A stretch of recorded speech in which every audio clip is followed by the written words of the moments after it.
రెండోది ఆయన మార్గంలో నడవాలి అనే మాట. సో మొదటి మాట అనుమానం అన్నప్పుడు, దేవునికి మనం ప్రార్థిస్తూ ఉన్నప్పుడు ఆయన ఎవరో మనకు అర్థం కాకపోతే మనం ఆయన అనుమానిస్తూ ఉంటాం, దేవుడు దాన్ని ఇష్టపడ్డు.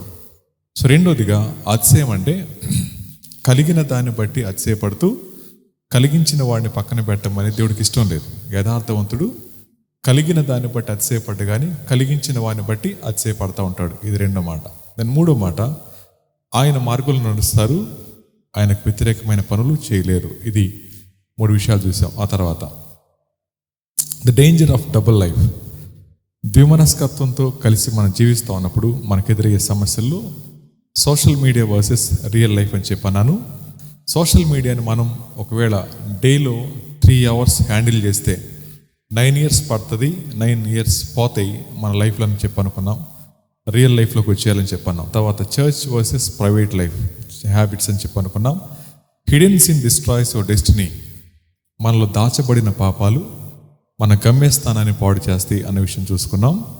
ఏ secrets in today becomes a public shame tomorrow. ఈరోజు మనం చేసే రహస్య పాపం రేపటి బహిరంగ అవమానానికి గుర్తవుతుంది అనే విషయం చూసాం. ఇది మీకు చూపించలేదు, చెప్పను కూడా లేదు. సో దీనిలో పాపాలు దాచుకున్నవాడు బయట బాగా కనబడచ్చేమో కానీ లోపల దాచబడిన పాపాలు ఉంటాయి. ఆ పాపాలు దేవుడు బహిర్గతం చేసి మనందరినీ విచారిస్తారు అన్న విషయాన్ని మనం చెప్పాం. తర్వాత నాతాన్ అనే ప్రవక్త దావీదు గారి మీద దాడి చేయలేదు కానీ దావీదు గారి యొక్క పాపాన్ని ఎక్స్పోజ్ చేశాడన్నమాట. దేవుడు మన జీవితాల్లో దాడి చేయరు, నువ్వు ఇలా అటోడు అని చెప్పండు, కానీ మన లోపల ఉన్న పాపాన్ని దేవుడు ఎక్స్పోజ్ చేస్తాడు. కాబట్టి దేవుడు ఎక్స్పోజ్ చేసేదాకా మనం దాచిపెట్టడం కంటే 4 గోడల మధ్య దేవుడు మనతో మాట్లాడినప్పుడు దాన్ని విడిచిపెట్టడం క్షేమమని పొద్దున చూసాం. ఆ తర్వాత బిబ్లికల్ ఎగ్జాంపుల్కి వచ్చేటప్పటికి యోసేపు గురించి చూస్తూ 39వ అధ్యాయంలో tempted in secret still choose God అన్నమాట. ఆయన శోధింపబడినప్పటికీ అతను శోధన చూస్ చేసుకోలేదు కానీ దేవుని చూస్ చేసుకున్నాడు. తర్వాత మాట, he feared God more than consequences. ఆయన వచ్చే సమస్యల కంటే దేవునికి ఎక్కువ భయపడ్డాడు. ఈ దినాల్లో చాలామంది యవనస్తులు భయపడేది పాపానికి, దాచిపెట్టేది దేవునికి తమ హృదయాల స్థానం ఇవ్వకుండా. మనం భయపడవలసింది కాన్సిక్వెన్సెస్ కాదు, మనం భయపడవలసింది దేవునికి మాత్రమే అని చెప్పి అనుకున్నాం. ఆ తర్వాత గాడ్ సీస్ ఎవ్రీథింగ్. దేవుడు మంచివారిని చూస్తారు, చెడ్డవారిని చూస్తారు. దేవుడు చూసేది మానవుని యొక్క హృదయాన్ని చెప్పి అనుకున్నాం. God is not impressed by appearance, he sees that heart అన్నమాట. సో దేవుని మనం అపియరెన్స్ ద్వారా ఇంప్రెస్ చేయలేం. మంచిగా దీనమైన ముఖం వేసుకొని లేకపోతే ఒద్దిక కూర్చొని కన్నీరు కారుస్తా అట్లాంటి దేవుడిని మనం మెప్పించలేం. దేవుడు మీ బోటుకప్పు నాటకాలను చూసి మోసపోయేవాడు కాదు. ఆయన దేవుడు చూసేది మానవుని యొక్క అంతరంగాన్ని, అది మనం చూసుకున్నాం. ఆ తర్వాత ఏమన్నామంటే ఇక్కడ ఎల్ రోయి అనే మాట, L రోయి, the God who sees మీ. మన దేవుడు చూసేవాడు అన్నప్పుడు తప్పిపోయిన గొర్రె తోలుకొస్తా ఉన్నాడు ఆయన. ఆ తప్పిపోయిన గొర్రెని వెతికింది ఆయనే, పట్టుకొచ్చింది ఆయనే. తప్పిపోయింది మాత్రం దాని ఇష్టానుసారంగా తప్పిపోయింది. మన జీవితాల్లో తప్పిపోయినప్పుడు దేవుడు తప్పకుండా సమకూరుస్తాడు. కానీ మనం అరిస్తే, ఆ గొర్రె అరిచింది, సౌండ్ విన్నాడు, యజమానులు తీసుకొచ్చాడు. తర్వాత ఏమనుకున్నామంటే హార్ట్ చెక్. నేను పాడైపోయాను అంటానికి గుర్తులు. Am I the same everywhere? అన్ని చోట్ల నేను ఒకే రకంగా ఉన్నానా లేదా? ఇంట్లో, చర్చ్లో, బయట, స్నేహితుల దగ్గర, ఏకాంతంలో, అన్ని స్థలాల్లో ఒకే విధంగా మీరు ఉన్నట్లయితే మీరు మంచిగా ఉన్నట్లు. అలా లేకపోతే మనం వేషధారులుగా జీవిస్తూ ఉన్నట్లు. రెండో మాట, డూ ఐ హైడ్ థింగ్స్. మన జీవితాల్లో ఏదైనా పాపాన్ని దాచిపెట్టామా అనే మాట. మనల్ని కనీ పెంచిన అమ్మానాన్ని నిజంగా మనం ప్రేమించే వాళ్ళమైతే వారి దగ్గర మన జీవితాల్లో ఏ పాపం కూడా దాచిపెట్టిబడి ఉండకూడదు. ఎవరైతే అమ్మానాన్ని చీట్ చేస్తారో వారికి వచ్చేది శాపం మాత్రమే. ఎందుకంటే దేవుడు మనల్ని ఎవరైతే మంచిగా పెంచగలరో, ఎవరు మనల్ని మంచిగా పోషించగలరో వారి కడుపుని మనల్ని పుట్టించారు, వారి పేదవాళ్ళైనా ధనికులైనా సరే. అలాంటిది కనీ పెంచిన అమ్మానాన్ని ప్రేమించలేని వాడు తప్పకుండా శాపగ్రస్తుడవుతాడు. కాబట్టి దేన్ని హైడ్ చేయకండి మమ్మీ డాడీకి. తర్వాత మాట, ఈజ్ మై హార్ట్ క్లీన్. నా హృదయం పరిశుద్ధంగా ఉందా లేదా చెక్ చేసుకోవాలి. ఈ 3 చెక్ చేసుకున్న తర్వాత మనం ఏం చేయాలనుకున్నామంటే కన్ఫెస్, కాల్ టు చేంజ్ అనుకున్నాం. కన్ఫెస్ చేయాలి. కట్ ఆఫ్ రాంగ్ హ్యాబిట్స్, పశ్చాత్తాపడి చెడ్డ విషయాలు విడిచిపెట్టాలనుకున్నాం. తర్వాత చూస్ హోలీనెస్, పరిశుద్ధతని మనం ఎంచుకోవాలి. తర్వాత integrity starts with one decision. యథార్థత అనేది నిర్ణయంతో ప్రారంభమవుద్ది. I will be real before God. దేవుని ముందు నేను యథార్థంగా ఉంటానన్నమాట. సో దీనిలో మీకు 2 బొమ్మలు పెట్టాను. సో మొదటి బొమ్మ ఏంటంటే పగిలింది ముఖం కాదు అద్దం. పగిలింది ముఖం కాదు అద్దం. అలాంటి అద్దం ముందు నిలబడితే ముఖం ఎలా ఉంది? పగిలిపోద్ది. తర్వాత పక్కన ఉంది హృదయం కదా, హృదయం పగిలితే పోయేది ప్రాణమే. అలాగే ఇక్కడ మాట రాసుకున్నాం కదా, ఏ బ్రోకెన్ మిర్రర్ రిఫ్లెక్ట్స్ ఏ బ్రోకెన్ ఇమేజ్, ఏ డివైడెడ్ హార్ట్ రిఫ్లెక్ట్స్ ఏ బ్రోకెన్ లైఫ్. ఈ 2వ మాటలో ఇక్కడ చూసుకున్నది కదా, పక్కన హృదయం పగిలిపోయింది. అదేం చూపిస్తాను నేనంటే, ఒక పక్కనేమో లోకాన్ని ప్రేమిస్తూ ఉంటారు, ఒక పక్కన దేవుని ప్రేమిస్తూ ఉంటారు. ఈ 2 కూడా స్పష్టతనివ్వవు, జీవాన్ని ఇవ్వవు. ఆ 2 కూడా మన జీవితాల్ని వికృతంగా చూసుకున్నాం. తర్వాత మాట ఏమనుకున్నాం? Lord make my heart pure and undivided. చివరిలో మనం ప్రార్థన చేసుకున్నాం, ప్రభా నా హృదయాన్ని శుభ్రపరచండి అనే మాట. దీంతో మార్నింగ్ సెషన్ మనకు కంప్లీట్ అయింది. సో మార్నింగ్ రాని వాళ్ళ కోసం అని చెప్పి మరొకసారి నేను దీన్ని చెప్పడం జరిగింది. సో 2వదిగా మనం చేయబోతున్న విషయం ఏంటంటే, 2వ స్లైడ్ దగ్గరికి వెళ్దాం. ఈ సెషన్లో మనం చూడబోతున్న కొన్ని విషయాలు చిన్న ప్రార్థన చేసుకుందాం.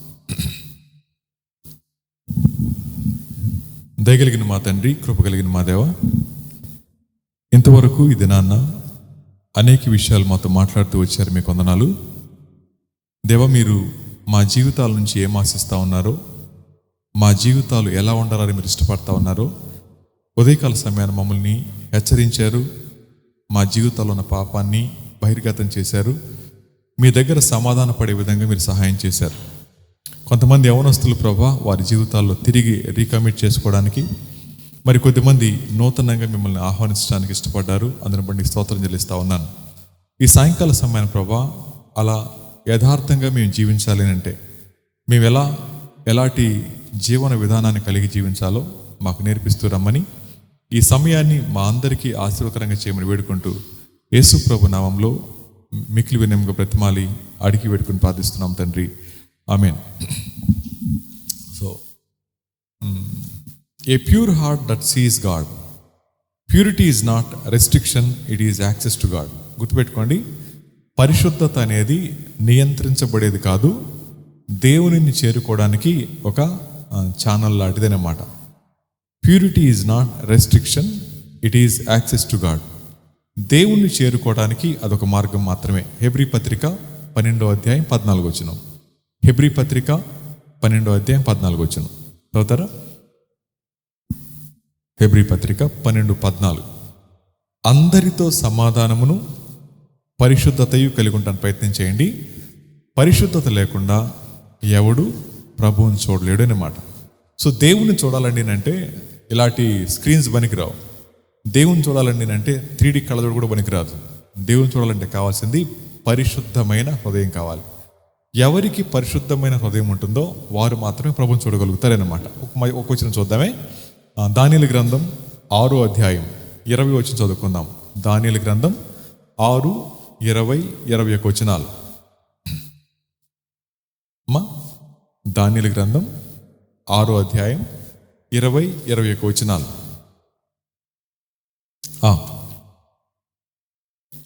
దానియేలును పిలిచి, జీవము గల దేవుని సేవకుడు అయిన దానియేలు, నిత్యము నీవు సేవించుచున్న నీ దేవుడు నిన్ను రక్షింపగలిగిన అని అతను అడిగాను. అందుకు దానియేలు, రాజు చిరకాలము జీవించునుగాక, దేవుని దృష్టికి నిర్దోషినిగా కనబడితిని గనుక ఆయన తన దూతను పంపించి సింహములు నాకేమీ హానియు చేయకుండా వాటి నోర్లు మూయించెను. చాలు. సో దీనిలో దాని ఒక స్టేట్మెంట్ వాడాడు. ఆయన ఎవరంటే దేవుని దృష్టికి నిర్దోషి అన్నమాట. దేవుని దృష్టి నిర్దోషి అన్నమాట. సో ఇక్కడ సందర్భం చూసుకుంటే దానియేలు గారి మీద సాకులు చెప్పారు. ఎవరో భార్యాభర్తలు సాకులు చెప్పారు. సాకులు చెప్పినప్పుడు రాజుగారు ఆ మాట నమ్మారు. సో నమ్మిన తర్వాత అయిష్టంగానే ఆయన్ని సింహాల బోన్లో వేశారు. సో బోన్లో వేసిన తర్వాత ఆయన్ని చంపడానికి వాళ్ళు ముద్ర కూడా వేశారు. రాజముద్ర వేస్తే ఇంకొకరు తీయడానికి వీలుండదు. ఇలాంటి సమయంలో రాజుకేమో భయం వేస్తుంది, దానియేలేమో పాటలు పాడుకుంటా ఉన్నాడు. ఈ సందర్భం, ఈ సందర్భానికి ముందు వచ్చిన మాట చెప్తాను. దానియేలు అనే వ్యక్తి తన కళ్ళ ముందు అమ్మా నాన్న చంపేసి బానిసగా తీసుకురాబడిన ఒక వ్యక్తి దానియేలు. కళ్ళ ముందు అమ్మని నాన్న చంపేశారు. చంపిన తర్వాత ఈయన తీసుకొచ్చారు. రెండో మాట, చాలామంది స్నేహితులను చంపేశారు, కొంతమంది పారిపోయారు. అలాంటి వ్యక్తి యవ్వన కాలంలోని బానిసగా తీసుకురాబడిన తర్వాత చరిత్ర ఏం చెప్తుందండి అంటే, ఆ యవనస్తుడి యొక్క టెస్టికల్స్ని నలకొడేశారంట. అంటే పనికిరాడు మగతనానికి. ఆ అబ్బాయిని నపుంసకుడిగా చేశారు. ఆ దినాల్లో రాణిగారికి కానీ లేకపోతే ఆ రాజ్యంలో పనిచేయాలంటే ఆ వ్యక్తులు నపుంసకులను పెట్టుకునేవాళ్ళు, భార్యలకు ఇబ్బంది లేకుండా ఉండటం కోసం అని చెప్పి. యవనస్తుడు అమ్మా నాన్న కోల్పోయాడు, యవనస్తుడు కొంతమంది స్నేహితులను కోల్పోయాడు, యవనస్తుడు ఇక్కడికి తీసుకురాబడ్డాడు, యవనస్తుడు మగతనాన్ని తీసివేయబడ్డాడు. అలాంటి పరిస్థితులు ఇంకేం మిగిలింది? అబ్బాయికి ఏం మిగిలింది చెప్పండి? ఇలాంటి సమయంలో కూడా దేవుని మీద ఎంత ద్వేషం పెట్టుకోలేదు. అలాంటి కష్ట సమయాల్లో కూడా యథార్థతను కోల్పోలేదు ఆయన. మన జీవితాల్లో ఒకవేళ మీరు ఆశించిన మార్పులు రాలేదనుకోండి, వెంటనే ఎవరినంటారు చెప్పండి? దేవుడు అన్నేం చేశాడన్న, నేను చాలా కష్టపడ్డాను, దేవుడు నాకెందుకో సీటీ లేదు, నాకెందుకు మార్కులు లేదు అనుకుంటుంటారు. గుర్తుపెట్టుకోండి, దానియేలు గారు కనుక మన కళ్ళ ముందు ఉన్నాడు అనుకోండి, దానియేలు గారు కోల్పోయింది తన ప్రజల్ని మాత్రమే, కానీ దేవుని కాదు. మన జీవితాల్లో ఎక్కడున్నా సరే దేవుని కలిగి మనం జీవించగలిగితే దేవుని యొక్క సంరక్షణ మనకు అద్భుతంగా ఉంటుంది. రెండో మాట చెప్తాను, యవనస్తుడిగా ఆయన నేర్చుకున్న పాఠాలే తన జీవితంలో ప్రధానమంత్రి స్థాయి తీసుకొని పోయినాయి. వాళ్ళ అమ్మ నాన్న ఏమి నేర్పించారు మనకు తెలియదు, కానీ ఒక మాట నేర్పించారు, అరే ఎక్కడికన్నా పో, ఎన్ని హింసలన్న పడు, కానీ భక్తి విషయంలో రాజీ పడొద్దు అనే మాట. ఎక్కడికన్నా వెళ్ళు, ఏమన్నా చెయ్యి, కానీ భక్తి విషయంలో రాజీ పడద్దు అనే మాట. ఈ దినాల్లో చాలామంది పేరెంట్స్ ఈ విషయంలో విఫలమవుతున్నారు కాబట్టి పిల్లలు వాళ్ళ మాట వినడం లేదు అనే మాట. ఈ విషయంలో తమ పిల్లలకి కూర్చోబెట్టి వద్దు అని చెప్పలేకపోతున్నారు. రెండో మాట, ఇలా చేయమని గట్టి కూడా చెప్పలేకపోతారు. ఎందుకని? అలా చెప్తే చచ్చిపోతారని భయం వేస్తూ ఉంది. గుర్తుపెట్టుకోండి, మన పిల్లలు మన చేతుల ద్వారా చంపబట్టం కంటే సరిచేయబట్టం మేలు. ఎందుకండి అంటే, మనం పిల్లలతో ఎంతకాలం ఉంటాం మనకు తెలియదు. పేరెంట్స్ చెప్తున్నాను అన్నమాట. మనం పిల్లలతో ఎంతకాలం ఉంటాం మనకు తెలియదు. రెండోది, మనతో పిల్లలు ఎంతకాలం ఉంటారో మనకు తెలియదు. ఎప్పుడైనా మనం ఎగ్జిట్ అయిపోవచ్చు, ఎప్పుడైనా మనం వెళ్ళిపోవచ్చు. అలాంటి సమయంలో మనం వెళ్ళిపోయిన తర్వాత పిల్లల్ని కాపాడేది ఆస్తి కాదు, పిల్లల్ని కాపాడేది బిల్డింగ్స్ కాదు, పిల్లల్ని కాపాడేది బ్యాంకులో బ్యాలెన్స్ కాదు. పిల్లల్ని కాపాడేది దేవుని యందు భయము భక్తి కలిగి ప్రేమించగలిగే మనసుని పిల్లలకి ఇవ్వడమే. ఆ సందర్భాన్ని ఏ తల్లిదండ్రులు మిస్ అవుతారో ఆ తల్లిదండ్రులు శాపగ్రస్తులు అవుతారు. సో నేను ఈ మధ్య మీటింగ్స్లో ఈ విషయాన్ని తరచుగా చెప్తున్నాను, అది ఇక్కడ కూడా చెప్తాను. నా స్నేహితుడు పొద్దున కూడా చెప్పాను, గుర్తులేదు. స్నేహితుడు 41 సంవత్సరాలు, ఆయన చచ్చిపోయాడు. ఆయనకి 2 పిల్లలు, పాప వయసు ఏమో 11 years, బాబు వయసు ఏమో 4 years. ఆయన డాక్టర్ గారు. ఆయన మంచి సువార్థికుడు, మంచిగా వర్క్ చేస్తాడు. డాక్టర్. ఆయన జాబ్ చేసుకుంటూనే సువార్త చేస్తాడు, ఎక్కడ ఖాళీగా ఉండడు, బాగా తిరుగుతుంటాడు ఆయన. ఆ రోజు ఆదివారం చర్చిలో వాక్యం చెప్పాడు. తర్వాత కారులో బయలుదేరి ఏలూరు వస్తున్నాడు. కారులో కూడా వాక్యం చెప్తూనే ఉన్నాడు. 8:30 వరకు జూమ్ కాల్లో వాక్యం చెప్తున్నాడు డాక్టర్స్కి. 8:30కి బైబిల్ స్టడీ అయిపోయింది, కాల్ కట్ అయిపోయింది. భార్య అంది, ఏమండి కొంచెం కారు పక్క తీయండి, పిల్లాడికి ఆకలి వేస్తుంది, వెనకాల మా మమ్మీ స్నాక్స్ పెట్టింది, పెడదామని. కారు పక్క తీసాడు, వెనకాల డోర్ తీసాడు, బాక్స్ తీసి అలా ఆవిడకి ఇచ్చాడు, డోర్ వేసాడు, లారీ కొట్టేసి చచ్చిపోయాడు. తలకాయ ఓపెన్ అయిపోయింది, బ్రెయిన్ బయటకు వచ్చింది, నడు నుంచి కిందకంతా పచ్చడైపోయింది. ఆ తర్వాత తెల్లవారు బరియలు చేశారు. బరియలు చేసిన తర్వాత తన కూతురికి మైక్ ఇచ్చారు. మీ డాడీ గురించి కొన్ని స్టేట్మెంట్స్ చెప్పామని, కొంచెం మంచి మాటలు చెప్పామంటే 11 years పాపకి ఆ అమ్మాయి చెప్పిన మాట, మా డాడీ అంటే నాకు ప్రాణం, నేనంటే మా డాడీకి ప్రాణం. మా డాడీ అన్నీ నాకు చూసేవాడు, నాకేది కావాలన్నా మా డాడీ చూసేవాడు. కానీ మా డాడీ లేడు. మా డాడీ ప్రభు దగ్గరికి వెళ్ళిపోయాడు. మా డాడీ ఏ పని చేస్తూ ప్రభు దగ్గరికి వెళ్ళిపోయాడో ఆ పని నేను కొనసాగిస్తాను, ఏడ్చుకుంటా. యవనస్తురాలు 11 years. 11 years ఎవరు చెప్పండి ఇక్కడ? 11 సంవత్సరాల పిల్లలు, 11 సంవత్సరాలు 11 years పిల్లల చేతులు ఎత్తండి. వాళ్ళు ఆ పిల్లల వయసు ఆ పిల్లలు చెప్పిన సాక్ష్యం ఏంటి తెలుసా అండి? మా నాన్న లేడు, గుర్తుపెట్టుకోండి, మా నాన్న లేడు, మా నాన్న రాడు, మా నాన్న లేడు, మా నాన్న రాడు, కానీ మా నాన్న ఏది నాకు నేర్పించాడో అది నేను చేస్తా అని చెప్పలా. ఏది మా డాడీ ముగించాడో అది నేను కొనసాగిస్తా అని చెప్పింది అన్నమాట. ఆ పాప 3 years నుంచి నాకు తెలుసు, ఆ పాపకి 3 or 4 years నుంచి ఇట్లా క్యాంప్స్లో కూర్చునేది, చిన్నగా నోట్స్ పెట్టి రాసుకునేది, వాక్యం చెప్తా ఉంటే ఇంగ్లీష్లో క్వశ్చన్స్ రాసుకొచ్చేది. నోవా ఎందుకు అలా అయ్యాడు, లేకపోతే ఆదాం ఎందుకు అలా అయ్యాడు, పండుగ తిన్నారు, మొత్తం వచ్చి అంకుల్ నాకు ఈ చెప్తారా అని అడిగేది అనమాట. కూర్చోబెట్టి తెలిసి చెప్తా ఉండేవాడిని. అలా చాలామంది అడుగుతూ ఉండే చెప్తా ఉండేవాళ్ళని. 11 years ఆ పాపకి ప్రభు ఏం చేశాడు చెప్పండి? వాళ్ళ నాన్న డిపార్చర్ కంటే ముందుగానే ఆయన పరిచయం అయ్యాడు. ఇప్పుడు రెస్పాన్సిబిలిటీ ఎవరు తీసుకుంటారు చెప్పండి? ఆ పాపది దేవుడే. తండ్రిగా తల్లిగా కొంతకాలం మనం వాళ్ళతో ఉంటాం, మనం అంతే, కొంతకాలమే, వెరీ షార్ట్ పీరియడ్. ఆ తర్వాత మన డిపార్చర్ దగ్గర మన పిల్లలు కనుక మన కళ్ళ ముందు ప్రభువుని ఎరగకపోతే మీ అంత భ్రష్టులు ఇంకెవరు ఉండరేమో. యాజ్ ఎ పేరెంట్స్గా మనం సక్సెస్ఫుల్ పేరెంట్స్ కాదు. మన పిల్లలకి లగ్జూరియస్ లైఫ్ అలవాటు చేయడం కానీ, లేకపోతే అన్నీ చేయడం కానీ ఈజీ, ఓకే, కానీ పిల్లలకి ప్రభు పరిచయం కాకపోతే మన పిల్లలు శాపగ్రస్తులే. అలా చాలా కుటుంబాల పిల్లలు శాపగ్రస్తులు అయిపోతున్నారు. కాబట్టి దేవుడన్నా, దేవుని యొక్క వాక్యం అన్నా, దేవుని యొక్క శక్తి అన్నా అసలు పట్టించుకోలేకపోతా ఉన్నారు. నేను మాట్లాడుతూ ఉంది క్రైస్తవ కుటుంబాల గురించి మాత్రమే. నా ముందు కూర్చున్న మీలో చాలామంది పిల్లలు క్రైస్తవ కుటుంబాల్లో ఉన్నవారే, కానీ పాపంలో రాటు తేలిపోయారు. ఎంత రాటు తేలిపోయారు నేనంటే చర్చిలో కూడా పాపం చేసే స్థాయికి పోయారు. డానియల్ ఏమన్నాడు తెలుసా అండి? వేరే దేశానికి పోయాడు, శత్రు దేశానికి పోయాడు, అక్కడ బానిసగా బతుకుతున్నాడు, తన జీవితం మీద ఇంకేం ఆశ లేదు, వయసు పెరుగుద్ది కానీ ఉపయోగం ఏమని చెప్పండి నపుంసకుడికి. అలాంటి పరిస్థితులు ఆయన అంటున్నాడు, రాజా నేను దేవునికి నిర్దోషిని కాబట్టి అన్నమాట. సో మన థీమ్ కూడా అదే. ఏమనుకున్నామంటే టామ్ అనే మాటకు అర్థం తెలుసా అండి? నిష్కలంకంగా బతకాలి. నీ జీవితం ఎవ్వరికీ ప్రయోజనం లేకపోయినా, నీకు అసలు ప్రయోజనం లేకపోయినా సరే, నీ జీవితంలో ఒకవేళ ఏమీ సంతోషం లేకపోయినా సరే, దేవుడు అన్యాయస్తుడు కాదు. 11 years పాప మా నాన్న లేడు, నన్ను ప్రేమించేవాడు అని చెప్తున్నప్పుడు దేవుడు ఎందుకు ఇలా చేసి అనలేదు? ఆ పాప నా దేవుడు నమ్మదగినోడే. 11 years పాప అండి, 11 years పాప.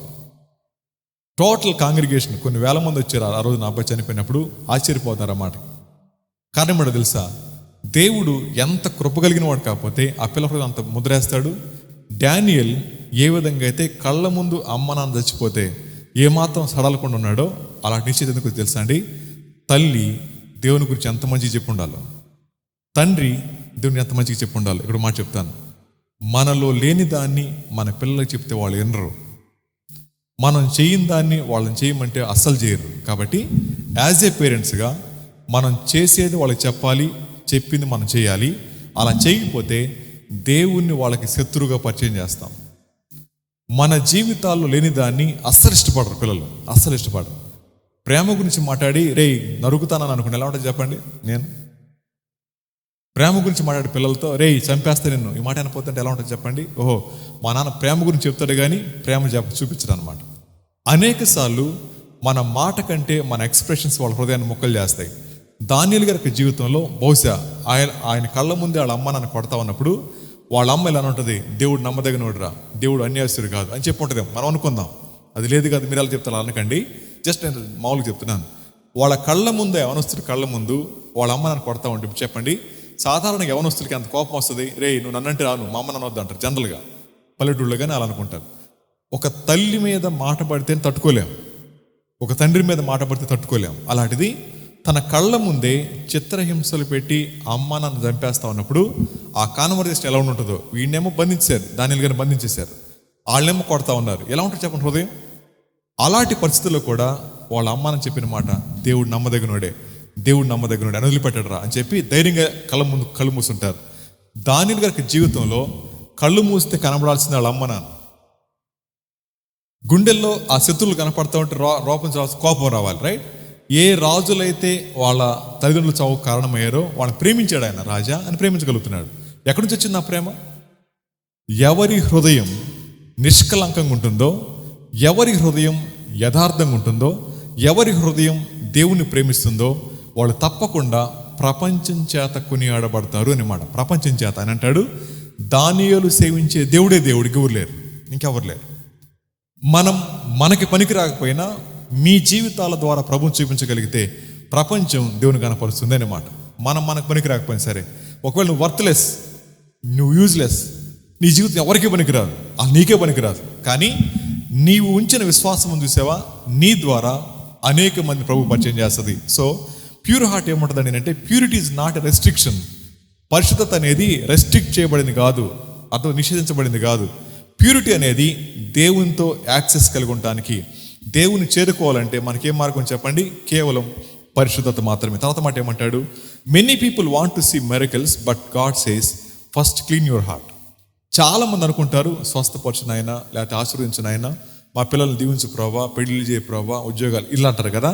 బట్ దేవుడు ఆశపడతా ఉంది, మనకేం కావాలంటే అండి, పరిశుద్ధమైన హృదయం కావాలన్నమాట. సో ఏ విషయాల పరిశుద్ధత కావాలి మనకి?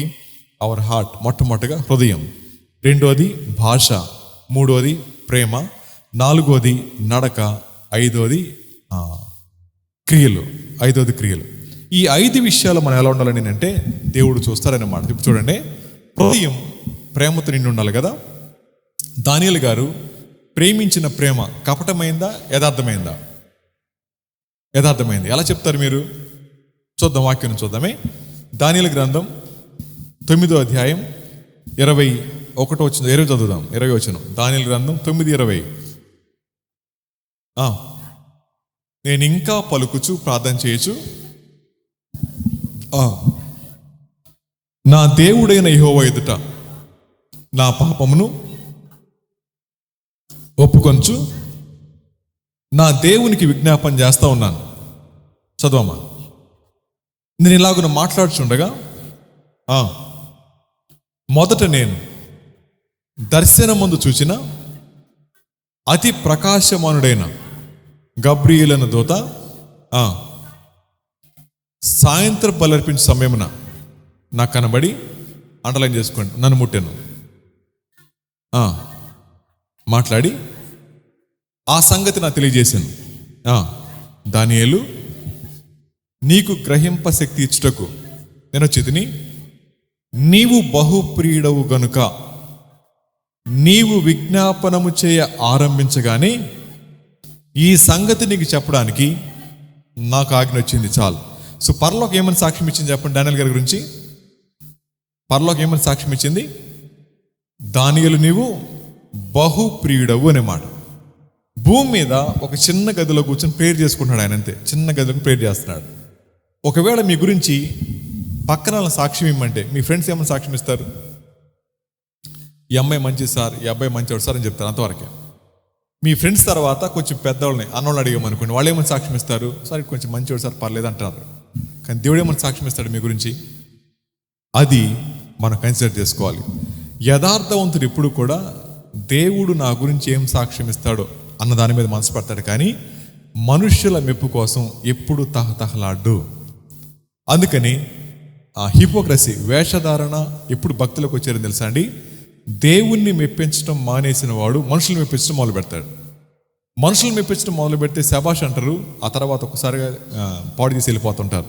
ఈ సాయంకాల సమయంలో ప్రభు మన గురించి ఇచ్చే సాక్ష్యం ఏంటి? ఏం సాక్ష్యం ఇస్తారు చెప్పండి? దేవుడు నీ గురించి దేవుడు ఇచ్చే సాక్ష్యం ఏంటి? రాసుకోగలరా మీ బుక్లో? మంచిది, మంచాడు, చెడ్డ పనులు చేయడు, యథార్థంగా ఉంటాడు చెప్పగలరా? పరలోకం గనక మన గురించి ఆ సాక్ష్యం ఇవ్వకపోతే మన జీవితం వర్త్లెస్, విలువలేంది. ఈ సంగతి దానియేలు తెలియదు వాస్తవానికి. ఆయన భక్తి చేసుకుంటూ పోతున్నాడు, అంతే, తన పని తను చేసుకుంటూ పోతా ఉన్నాడు. పరలోకం తప్పకుండా సాక్ష్యం ఇస్తుంది ఎవరి గురించి? యథార్థవంతుల గురించి అన్నమాట. పరలోకం గనక నా గురించి సాక్ష్యం ఇవ్వకుండా మౌనంగా అయితే నేను ప్రపంచం మొత్తం తెలియచ్చేమో, కానీ పరలోకానికి అసహ్యమైన వాడు నేను. నేటి దినాన చాలామంది అనుకుంటున్నారు, ఎక్కువ చోట్లకి వెళ్తే, ఎక్కువ పరిచయం చేస్తే, ఎక్కువ మందికి సువార్త చెప్తా అనుకుంటారు కదా. కాదు, దేవుడు చూసేది మన హృదయాన్ని. చాలా చోట్ల దేవుని పని చేత మోసగించబడేవాళ్ళు చాలామంది యవనస్తులు ఉన్నారు. ఎలాగో చెప్తాను మీకు. సువార్త సేవలో పాల్గొంటారు, పాటల పరిచయలో పాల్గొంటారు, కరపత్ర పరిచయలో పాల్గొంటారు, కానీ వారి జీవితాల్లో దేవునికి చోటు లేదు. ప్రేమ అంటే ఏంటంటే అర్థం ఒక మాట చెప్తాను. ఆయన వయసు 67 సంవత్సరాలు, 67 years.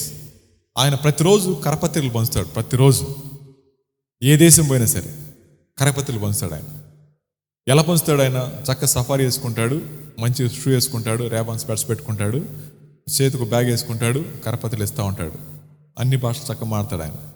కరపత్రులు ఇచ్చినప్పుడు ఆయనకి ఎక్కువ యవనస్తులు దొరుకుతూ ఉంటారు. ఆయనకి మా వాక్యం చెప్తాడు, దేవుడు మేము ప్రేమిస్తున్నాడు అమ్మని చెప్తాడు. ఆ తర్వాత రోజు ఆదివారం వాక్య పరిచయం నేను వెళ్ళిన తర్వాత కూర్చుని వాక్యం వింటున్నాడు. వాక్యం వినిన తర్వాత దగ్గరికి వచ్చి కూర్చున్నాడు. నేను ఆయన పక్కకి కూర్చున్నాను. సెల్ ఫోన్ నాకు ఇచ్చాడు. తమ్ముడు సెల్ ఫోన్ ఆన్ చేయన్నాడు. ఆయనదే ఆన్ చేసి ఇచ్చాను. బయటికి వెళ్ళిపోయాడు. మళ్ళీ వచ్చాడు, సెల్ ఫోన్ నాకు ఇచ్చాడు. సో బల్లలో అంత పాల్గొనం అయిపోయింది. చర్చ అయిపోయిన తెలు అన్నాడు, సెల్ ఫోన్ ఎందుకు తీసుకున్నా నీకు తెలుసా అన్నాడు. నాకు తెలియదు అన్నాను. దేవుడు నాతో మాట్లాడాడు, నేను చాలా గొప్ప సేవ చేస్తాను అనుకున్నాను, కానీ నా కొడుకుతో మాట్లాడి చాలా కాలమైంది. ఒకటే కొడుకు ఆయన. కొడుకుతో మాట్లాడలేవు. కొడుకు వయసు 30+ అలా ఉంటాయి. ఏదో డిస్టర్బెన్స్, కొడుకుతో సరిగా సంబంధాలు లేవు. కానీ ఏం చేస్తున్నాడు ఆయన? సేవ చేస్తున్నాడు. అప్పుడు అర్థమైంది ఆయనకి, నేను చేసే సేవ దేవునికి అయిష్టమైంది అనే మాట. ఇప్పుడు నా ప్రశ్న ఇక్కడ కూర్చుని మీ అందరూ కూడా మమ్మీ డాడీతో సత్సంబంధం లేకుండా, తోటి వారితో మంచి సంబంధాలు లేకుండా, గొడవలు పెట్టుకొని కొట్లాడేవాళ్ళు అయితే నా సేవ దేవుడు ఇష్టపడ్డు. నా సేవ దేవుడు ఇష్టపడ్డు కదా. అందుకని బైబిల్ చెప్తుంది, దేవుణ్ణి ప్రేమించేవాడు తప్పకుండా తోటి వారిని క్షమిస్తాడు, ప్రేమిస్తాడు.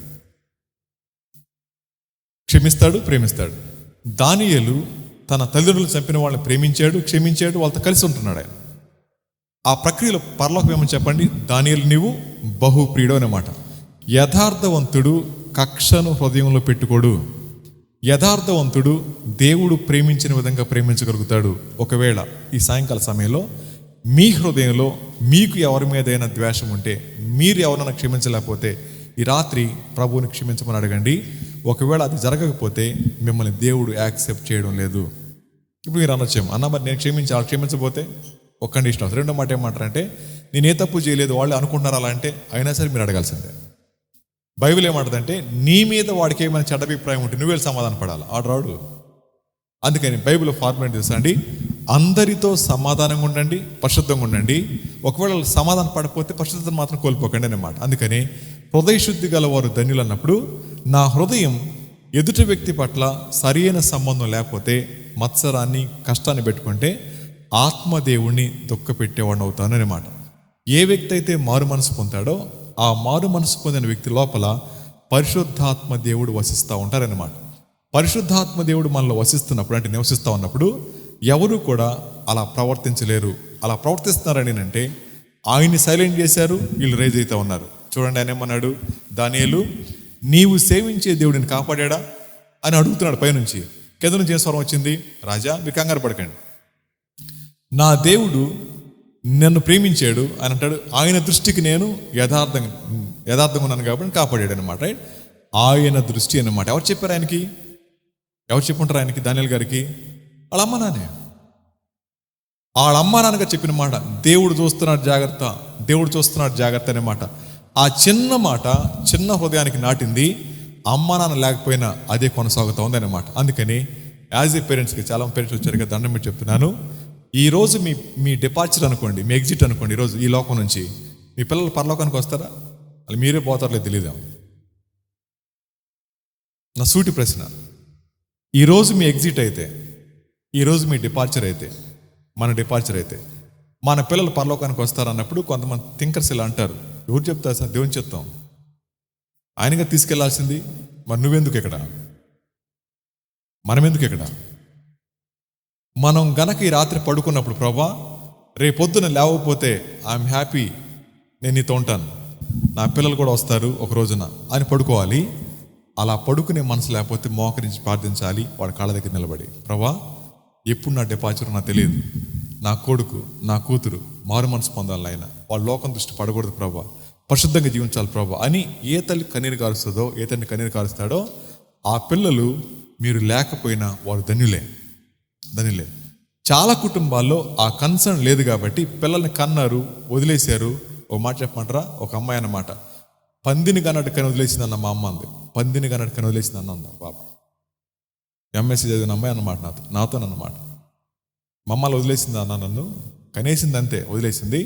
నాకు ప్రేమ లేదు, నన్ను ఓదార్చేవాళ్ళు లేరు, దగ్గరికి వచ్చి పట్టుకునేది లేదు, నా ఎక్కడో దూరంగా ఉంటుంది మా అమ్మ, డబ్బులు ఇస్తుంది, కావాల్సిన పని ఇస్తుంది, కానీ నా ప్రేమను పంచలేదు. ఇలాంటి ప్రేమరాహిత్యం వలన ఎదిగే పిల్లలు బతుకున్న అనాథలాన్ని బతుకుతూ ఉన్నారు. అమ్మ నాన్న బతుకున్న అనాథలు, వాళ్ళు ఎవరు పట్టించుకోరు. వాళ్ళు ప్రేమ కోసం పరితపిస్తూ ఉంటారు. ఆ ప్రేమ ఇక్కడ దొరకకపోతే లోకలు ఎత్తుకుంటుంటారు, అక్కడ తప్పిపోతూ ఉన్నారు. డానియేల్ యవనస్తుడే, కానీ తన జీవితంలో పొందు కోసం ఎప్పుడు పొందుకున్నాడు? చిన్నప్పుడు పొందేసుకున్నాడు. దేవుడు దాన్ని అలా స్థిరపరిచారు, యథార్థతను కాపాడుతూ వచ్చారు. ఆ కారణం చేత దేవునికి భయపడ్డాడే కానీ సింహాలకు భయపడలేదు. గుర్తుపెట్టుకోండి, దానియేలు సింహాలు రాగానే ప్రార్థన చేయలా, ప్రార్థన చేస్తూనే ఉన్నాడు, సింహాలు వచ్చినాయి, ఆయన ఆయన కాపాడబడ్డాడు. అందుకని టెంప్టేషన్స్ వస్తాయి కాబట్టి వచ్చినప్పుడు ప్రార్థన చేయడం కాదు, ప్రార్థన చేస్తూ ఉండండి, దేవుడు సహాయం చేస్తాడు అవి వచ్చినప్పుడు. కానీ యవనస్తులు ఏమంటారు? శోధనలు వస్తాయి, నేను పడిపోతానని అంటారు కదా. వీళ్ళందరూ దొంగలు అన్నమాట. ఏమంటారు? వాళ్ళకి ఇష్టం అది.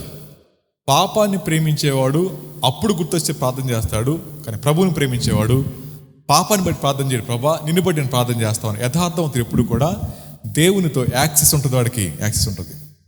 ఆ యాక్సెస్ బయట సమస్యలు వాడిని మార్చలేవు, శాసనాలు వాడిని మార్చలేవు, బయట హింస వాడిని మార్చలేదు, దేవుని పట్ల ఉన్న అచంచలమైన విశ్వాసాన్ని. కాబట్టి దేవుణ్ణి ప్రేమించాడు కాబట్టి సింహాల బోన్లో వేసిన ఆ రాజుని అంటున్నాడు, రాజా నువ్వు భయపడద్దు. మనమైతే ఏమంటాం చెప్పండి? రాజుగారిని, ఎరా నన్ను సింహాల బోన్లు వేస్తావా? ఆగు, మన దేవుడు చెప్తాను, మొక్కలు చేస్తాడు.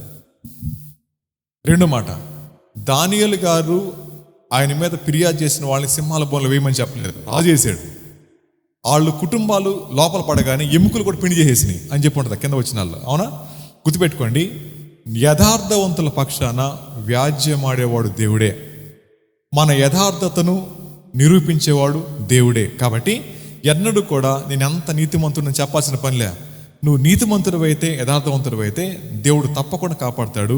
దానికంటే ముందు మనం గుర్తుపెట్టుకోవాల్సింది, ఎదుట వ్యక్తి చేసినటువంటి కీడును మనసులో పెట్టుకోకుండా వారిని కూడా క్షమించి ప్రార్థించే మనసు మనలోకి వస్తే నీవు దేవుణ్ణి ప్రేమించేవాడివి, నువ్వు దేవుని ప్రేమైన వాడు అవుతావు. ఇప్పుడు చెప్పండి, మీరు ఎంతమందిని క్షమించలేకపోయారు? ఇప్పటికీ బోల్డ్ మంది ఉంటారు, లెక్కేసుకోండి.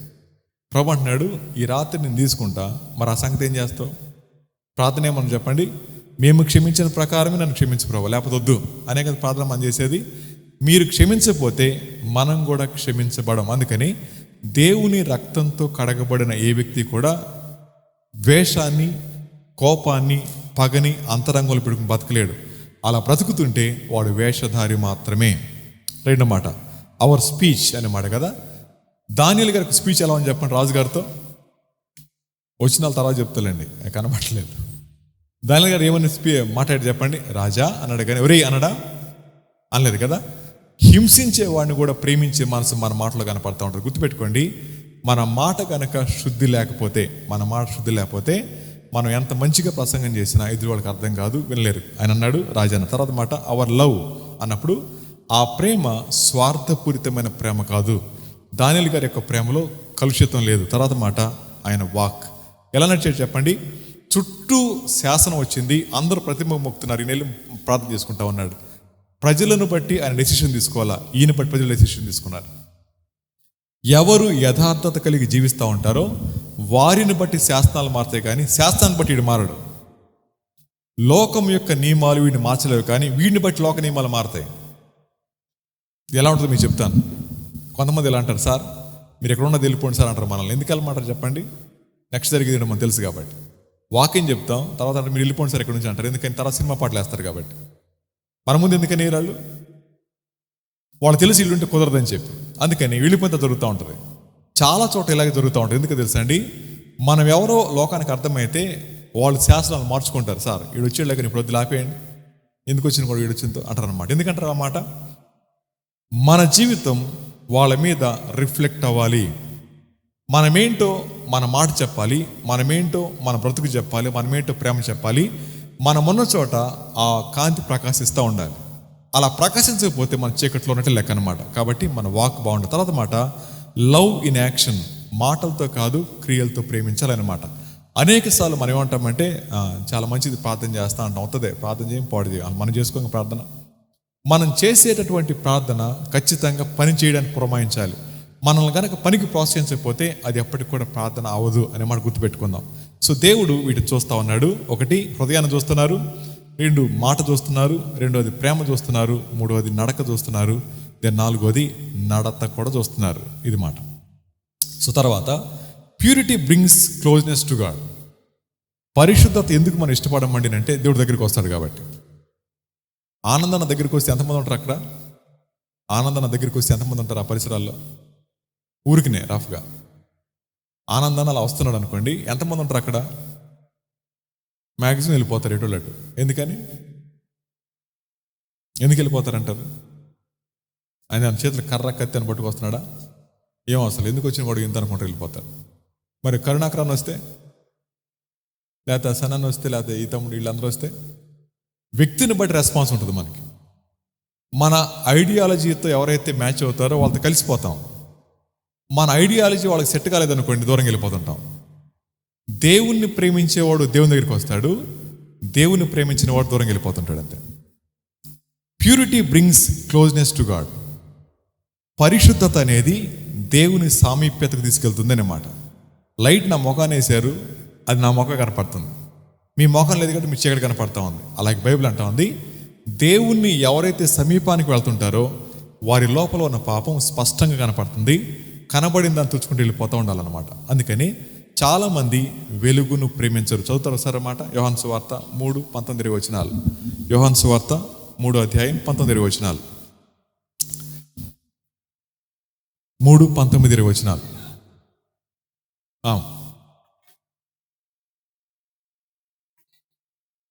అమ్మ 3:19. ఆ తీర్పు ఇదే, వెలుగు లోకములోనికి వచ్చిన కానీ తమ క్రియలు చెడ్డబోయినందున మనుషులు వెలుగును ప్రేమింపక చీకటిని ప్రేమిస్తా ఉన్నారు.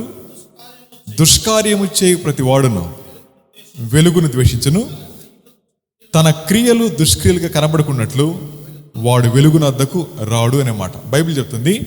నువ్వు చెడ్డ పనులు చేసేవాడు అయితే దేవుని ప్రేమించలేవు, దేవుని ప్రేమిస్తే చెడ్డ పనులు చేయలేవు. ఏదో ఒకటి డిసైడ్ చేసుకోవాలి. ఇక్కడ రాయబడిన మాట purity brings closeness to God అన్నప్పుడు, దుష్కార్యం చేసేవాడు అయితే దేవుని ఇష్టపడవు, దేవుని ఇష్టపడేవాడు అయితే దుష్కార్యం చేయలేవు. అలా చేయకుండా ఉండాలని మనం ఏం చేయాలి చెప్పండి? హృదయంలో ప్రభువుని ప్రతిష్ఠించుకోవాలి. తర్వాత మాట సిన్ క్రియేట్స్ డిస్టెన్స్. పాపం అనేది దేవునికి నీకు దూరాన్ని తీసుకొస్తుంది అన్నమాట. యథార్థవంతుడు ఎప్పుడు కూడా ఆ బ్రిడ్జ్ మెయింటైన్ చేస్తూ ఉంటాడు, యథార్థత లేనివాడు గ్యాప్ మెయింటైన్ చేస్తూ ఉంటాడు. యథార్థత నీకు దేవునికి మధ్య బ్రిడ్జ్ అయితే, పాపం అనేది నీకు దేవునికి మధ్య ఉన్న అగాధం, గల్ఫ్ అనుకోవచ్చు. కాబట్టి గల్ఫ్లో ఉంటావా లేకపోతే బ్రిడ్జ్ చేసుకుంటావా నీ ఇష్టం. ఎవరైతే గల్ఫ్లో ఉంటారో, గల్ఫ్ అంటే అగాధం అని అర్థం, అగాధాలు ఉంటారో వాళ్ళు ఎప్పటికి పైకి రాలేరు. పాపము యొక్క అగాధంలోనికి కూరుకొని పోయిన వాళ్ళు చూస్తారు సమస్తాన్ని, బట్ బయటికి రాలేరు. అందుకని సిన్ క్రియేట్స్ డిస్టెన్స్ అనమాట. అనుకోండి, like dirt in the ice stops clear vision అనమాట. కళ్ళల్లో కొంచెం ఇసుకేసామనుకోండి, చూడగలుగుతారా? మీ కళ్ళలో కొంచెం ఇసుకేసుకుంటూ వెళ్ళిపోయిన అనుకోండి, చూస్తారా? చూడరా? చూస్తారు, కానీ స్పష్టంగా చూడలేరు. కళ్ళు మూసుకుని ఎక్కువసేపు ఉండలేము, భయం వేద్దాం మనకే, నిద్రపోతే తప్ప. కళ్ళు మూసి ఎక్కువసేపు ఉంటారా? ఉండలేరు. ఎందుకని? తొందర చూడాలి వెలుగుని. కానీ గుర్తుపెట్టుకోండి, చీకటిని ఒకరోజు తప్పించుకోలేము, అది వాస్తవం. అందుకని కళ్ళల్లో ఇసుక పడగానే నలుపుతాం, మళ్ళీ వెంటనే చూస్తాం. ఎందుకని చెప్పండి? Like dirt in the ice stops clear vision అనమాట. ఎవరి మనసులో పాపం ఉందో వాళ్ళు దేవుణ్ణి చూడటానికి చూడలేరు కూడా. సో మన జీవితాల్లో పాపాన్ని ప్రేమించేవారు ఉండకూడదు అనమాట. తర్వాత దగ్గరికి వచ్చేయండి, అక్కడ ఏమన్నట్టు చూద్దాం. Integrity requires daily surrender. Right? యథార్థత అనేది ప్రతిదినం దేవునికి సమర్పించుకోవాల్సిన అవకాశం ఉంటుంది. ఎలాగా? నాట్ వన్ టైం డిసిషన్ అనేది. ఈరోజు నేను యథార్థంగా ఉంటా అని కాదు, ప్రతిరోజు మాటల్లో, చూపుల్లో. ఇందాక ఇది పాట ఉంటుంది కదా మనకి, చదువుల్లో, పదవుల్లో, ఏంటది? అదేం పాట అన్నది? అది పాట చెప్పండి. మారుచున్న సమాజంలోన మారని యువకులు లేవాలన్నప్పుడు చదువులు, పదవులు, వ్యాధులు పాలన్నారు కదా. ఇప్పుడు మనం ఏం చేయాలి? వాట్సాప్లో, ఇన్స్టాలో, తర్వాత టీవీలో, ఫోన్లో ఇవన్నీ పెట్టుకోవాలి. అవి పెట్టుకొని మనం మార్పు చెందాలి. ఆ రోజుల్లో చదువులు, పదవుల దగ్గరికి వచ్చి ఇప్పుడేమో ఆ చదువులు, పదవులు సంబంధం లేదు. వాట్సాప్లో, ఇన్స్టాలో, తర్వాత ఏమోనేమో స్నాప్చాట్లో, ఇంకేంటి మీరు చేసేయండి చెప్పండి కొన్ని. అమ్మా ఆ రీల్స్లో పరిశుద్ధతే కావాలి, పరివర్తనే రావాలి కదా. పరిశుద్ధత రావాల్సింది చదువుల్లో, పదవుల్లో కాదు. మీరు డైలీ చేసే పనుల్లో పరిశుద్ధంగా బతకాలి. ఒక ఆయన ఇలా అంటారు, ప్రతి 4 గంటలకు ఒకసారి ప్రార్థన చేయాలంట. ఎవ్రీ 4 అవర్స్కి ఒకసారి ప్రార్థన చేసుకోవాలంట, 1 నిమిషం. ఎలాగంటే, ప్రభా ఈ 4 గంటల్లో నేను బతుకున్నా, నీకు వందనాలు. ఈ 4 గంటల్లో నాకు కావాల్సిన శక్తి ఇచ్చారు, మీకు వందనాలు. ఈ 4 గంటల్లో నాకు కావాల్సిన ఆహారం ఇచ్చారు, నీకు వందనాలు. ఈ 4 గంటల్లో కష్టపడి పనిచేసే మనసు ఇచ్చారు, నీకు వందనాలు. ముందున్న 4 గంటలు కూడా సహాయం చేయండి. ఆమెన్. ప్రార్థన అయిపోయింది. 1 మినిట్. తర్వాత 4 అవర్స్కి అది ప్రిపరేషన్. 4 అవర్స్ తర్వాత మన అకౌంట్ సెటిల్ చేసుకోవాలి. అందుకని ఎవ్రీ 4 అవర్స్కి టైంని బ్రేక్ చేసుకొని, ప్రభా ఈ 4 గంటలు ఉండగలిగేది చాలు, మిగతా 4 గంటలు అలా ప్రార్థన చేసుకుని ఎంత బాగుంటుంది చెప్పండి? బాగుంటుందా లేదా? కాబట్టి ప్రార్థన అనేది ఒకేసారి చేయాల్సిన పనిలా చక్కగా చేసుకుంటూ ఉండొచ్చు. అలా ఎవరైతే దేవుని చక్కగా ప్రేమిస్తారో వాళ్ళు ప్రార్థనని అత్యంత ఇష్టపడుతూ ఉంటారు. కాబట్టి నాట్ వన్ టైం డెసిషన్. యథార్థత అనేది ఒకరోజు తీసుకునే నిర్ణయం కాదు, ప్రతి దినం తీసుకోవాలి, ప్రతి క్షణం దానికి కట్టుబడి ఉండాలి, అప్పుడు దాని విలువ ఉంటుంది. తర్వాత మాట డైలీ డైయింగ్ టు సెల్ఫ్ అనే మాట. ప్రతిదినం మనం స్వయానికి సిలువకు అప్పగించాలి. తర్వాత మాట కింద ఏమనుకున్నాం?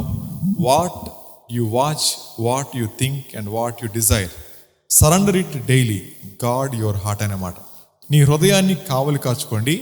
మీరు ఏం చూస్తున్నారో, ఏం ఆలోచిస్తూ ఉన్నారో, ఏం కోరుకుంటున్నారో ఆ విషయాల్లో జాగ్రత్తగా ఉండండి అన్నమాట. ఇప్పుడు నా ముందు కూర్చుని మీరు అందరూ కూడా సిన్సియర్గా బోర్డు చూస్తున్నారు, కానీ కడుపులో ఆకలేస్తుంది మీకు. కొంతమంది నిద్ర వచ్చేస్తుంది. ఇప్పుడు మీరు నిద్రపోవాలా, లేచి ఉండాలా? లేచి వెళ్ళిపోవాలా, కూర్చుని తినాలా? భలే నరకం అనిపిస్తున్నారు మీరు. కానీ అన్న టైం చెప్పలేడు కాబట్టి నేను కూడా వదలలేను. ఆ టైంకి వదలాలని ప్రయత్నం చేస్తాను. అయితే ప్రశ్న అడుగుతాను. ఇలా 2 తలంపుల మధ్య మీరు కూర్చున్నప్పుడు లోపల నుంచి మీ కోరికను చంపుకోలేరు, అలాగని చెప్పి లేచి వెళ్ళిపోలేరు. ఇప్పుడు చేసేది ఏం చెప్పి నటన అనమాట. నటనలో నుంచి వాసన అప్పటికి రాదు. ఎవరైతే లోపల ఉన్న కోరికల్ని అలాగే ఆలోచనల్ని దేవునికి అప్పగించుకోలేరో వాళ్ళ జీవితాల్లో విపరీతమైన ఆకలేస్తుంది. అలా అని చెప్పి మీరు ఆనందించదని కాదు నా ఉద్దేశం. మన ఆలోచన, మన యొక్క కోరికలు దేవునికి అప్పగించుకుంటే నియంత్రణలో ఉంటాయి.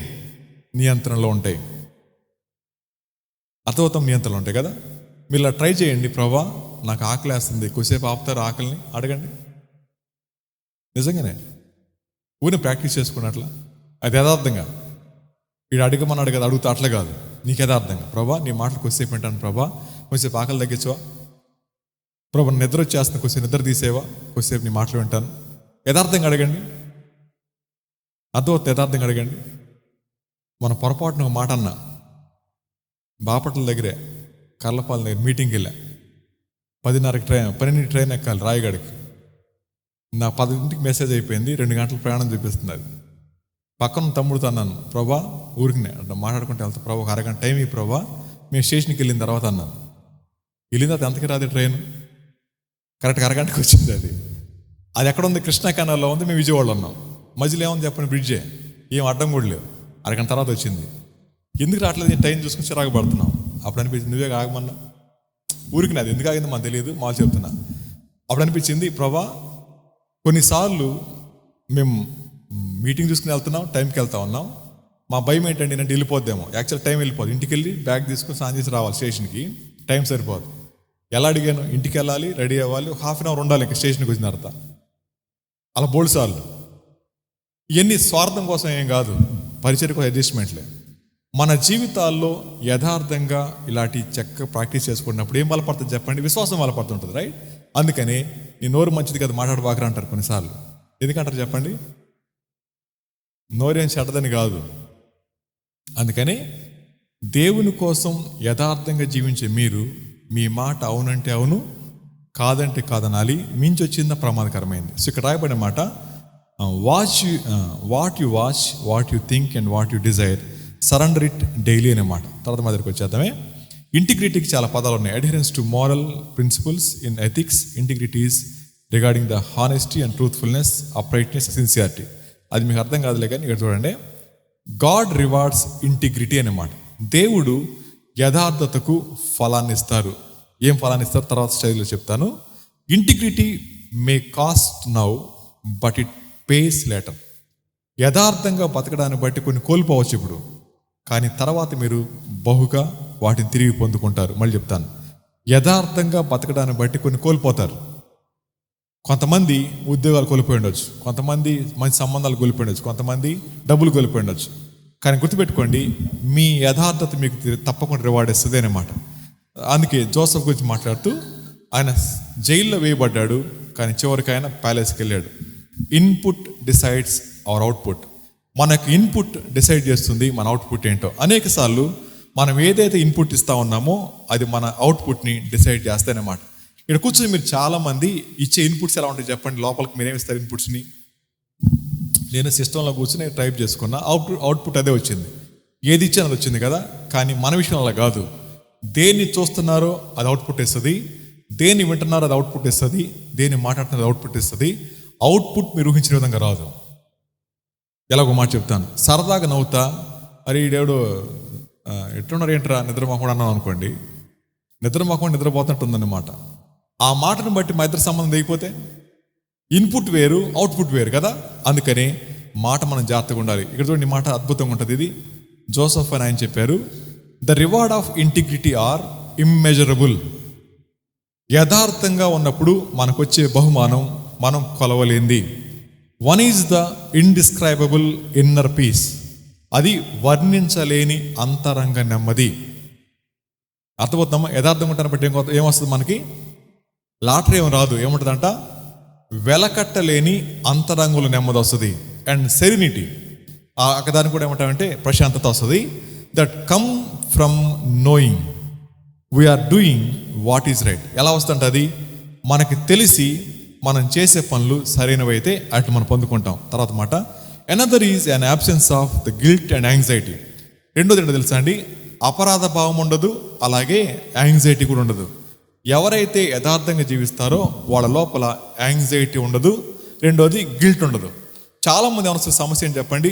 ఊరిని యాంగ్జైటీ వచ్చేస్తుంటుంది, ఊరిని ఉణిగిపోతారు, షవరింగ్ వచ్చేస్తుంది, మాటలు తడబడతారు, ఏడ్ చేస్తుంటారు కదా. కారణం ఏంటి చెప్పండి? మీ లోపల యథార్థతను కోల్పోతే కనబడే లక్షణాలు అవన్నీ. కాబట్టి ఈయనేమన్నాడు? Absence of guilt and anxiety that accompany sin అన్నమాట. తర్వాత మాట, another reward of integrity is the confidence it can give us in approaching God. ధైర్యం వస్తుందంట. ఒకటి నెమ్మది, రెండోది అపరాధ భావం పోద్ది, సో మూడోది ధైర్యం వస్తుందని చెప్పాను. తర్వాత మాట ఏమన్నాడు? When virtue garnishes our thoughts unceasingly our confidence is strong in the presence of the Lord. ఎన్ని ఇబ్బందులు ఉన్నప్పటికీ మన అంతరంగంలో నెమ్మది ఉంటుంది. డానియల్ లయన్స్ డెన్లో ఉన్నాడు, సింహాల బోన్లో ఉన్నాడు, బట్ తన అంతరంగంలో మాత్రం ఏమని చెప్పండి? ప్రశాంతత ఉంది అన్నమాట. సింహం ఎదురుగా కూర్చుంది, ఇట్లా కరుణాకర్ గారిలా కూర్చుంది అనుకోండి, నేను దానిలో అనుకోండి, ఎలా ఉంటుంది చెప్పండి? సింహం ఎంత బరువు ఉంటుంది? సింహం ఎంత బరువు ఉంటుంది? 350 కేజీల పైన ఉంటుంది చిన్న సింహం. 350 కేజీల సింహం వచ్చి 4 తిట్టంటే చచ్చిపోతామా? పేక్ కొరికితే చచ్చిపోతామా? అమ్మా, పేక్ కొరికితే చచ్చిపోతాం? దగ్గరికి వచ్చి చచ్చిపోతాం కదా. ఆయన ఇలా వచ్చాడు అనుకోండి, గుండె అయిపోతుంది కదా. దానిలుగా చుట్టూ ఉన్నాయి సింహాలు, కానీ ఇంత భయం లేదు ఆయనకి. ఎందుకని చెప్పండి? బ్రతికితే క్రీస్తే, సావు అయితే లాభమే. మేబీ అలా అనుకున్నాం. అనేక సార్లు మన జీవితాల్లో సమస్యలు ఉంటాయి. సమస్యలు చూసి కలవరపడ్డాడు ఎవరు? యథార్థం. ఎందుకని? ఆ సమస్యల సుడిగుండంలో కూడా అంతరంగంలో నెమ్మది ఇవ్వగలిగిన వాడు దేవుడు మాత్రమే అని చెప్తున్నాడు ఆయన. కాబట్టి మొదటిది నెమ్మది ఉంటుంది, రెండోది అపరాధ భావం పోతుంది, సో మూడోది ధైర్యం ఉంటుంది, నాలుగోది కలవరం ఉండదు అన్నమాట. ఇది చెప్పాడు ఆయన. తర్వాత మనం చూడండి ఏముంటుందో, ప్రాక్టికల్ డైలీ చెక్ ఎలా చేసుకోవాలి మనం అన్నమాట. Is this pleasing to God? ఏ పని చేసినా యథార్థవంతులు అంటాడు, ప్రభా ఇది నీకు ఇష్టమేనా అన్నమాట. ఇది నీకు ఇష్టమేనా? చాలామంది అంటారు బైబుల్ చదువుకోండి దేవుని చిత్తమేనంటే, దేవుని చిత్తాన్ని గురించి చాలా గుర్తుపెట్టుకోండి. మంచి విషయాల్లో దేవుని చిత్తం ఉంటుంది. చెడ్డ విషయాల దగ్గరికి వెళ్ళేటప్పుడు అది అడగాల్సిన పని లేదు. చాలాసార్లు ఏమంటారంటే, మీటింగ్స్కి వెళ్ళొచ్చా లేదా ప్రభా? ఈ మీటింగ్స్ ఎందుకు రాకూడదు? ఈ మంచి మీటింగ్సేగా, దేవుని చిత్తం అదేమన్నా. ఎట్లా అడిగి సినిమాకి వెళ్ళొచ్చు అట్లా అడుగుతారు ఎప్పుడన్నా? అలా అడగరు కదా. అందుకని మనం చేసే పనులు దేవుని సంతోషపెడతాం లేదా, ఇది మొదటి టెస్ట్. రెండన్నమాట, would I do this if Jesus is beside me? ఈ పని చేస్తా ఉన్నప్పుడు నా పక్కనే ప్రభు ఉంటే నేను కూర్చోగలనా? ఈ పని చేస్తున్నప్పుడు నా పక్క సీట్లో ప్రభు ఉంటే నేను చేయగలనా? నేను బాయ్ ఫ్రెండ్తో లేదా గర్ల్ ఫ్రెండ్తో చాట్ చేస్తున్నాను అనుకోండి, చాట్ చేస్తూ ఉన్నప్పుడు అమ్మ నాన్న లేకుండా కాస్త నేను మేనేజ్ చేసుకుంటాను. నాకు ప్రభు పక్కనే ఉంటాడు కదా. మీ చాటింగ్ చూడ్డా ఇంకేదో ఉంటాయి అంట, ఏమేమి ఉంటాయి చెప్పండి? ఎవరు కనపడకుండా ఉండి చేసే పనులు ఏంటాయి? ఎవరికి తెలియకుండా ఉంటాయి అంట కదా. సోషల్ మీడియాలో ఏంటాయి నాకు తెలియదు పెద్దగా. నేను వాట్సాప్ చూస్తాను, తర్వాత ఇంకేదో చూస్తాను, న్యూస్ చూస్తాను, వేటి న్యూస్ చూస్తాను ఎక్కువ. ఏంటుంటాయమ్మా? సీక్రెట్స్ ఏముంటాయి కదా, ఏంటది? సోషల్ మీడియాలో లేవా అంటే? అదేంటి బ్రదర్, నాకు తెలియక అడుగుతుంది నిజంగానే. అంటే ఏంటి? ఆగండి, వాళ్ళు చెబుతారు ఇప్పుడు. చెప్పమ్మా, చెప్పు బాబా. నిజంగా నాకు తెలియదు, నిజంగా తెలియదు నాకు. నేను అబద్ధం చెప్పడానికి నిలబడి నిజంగా అడుగుతున్నాను. చెప్పు. విన్నాను పేరు, నాకు తెలియదు, అర్థం తెలియదు. చెప్పేంటి స్నాప్చాట్ అంటే? చెప్పమ్మా. అనవసరం గొంతు నొక్కేసినట్టున్నా. చెప్పే, మీరు చెప్పండి. మీకా?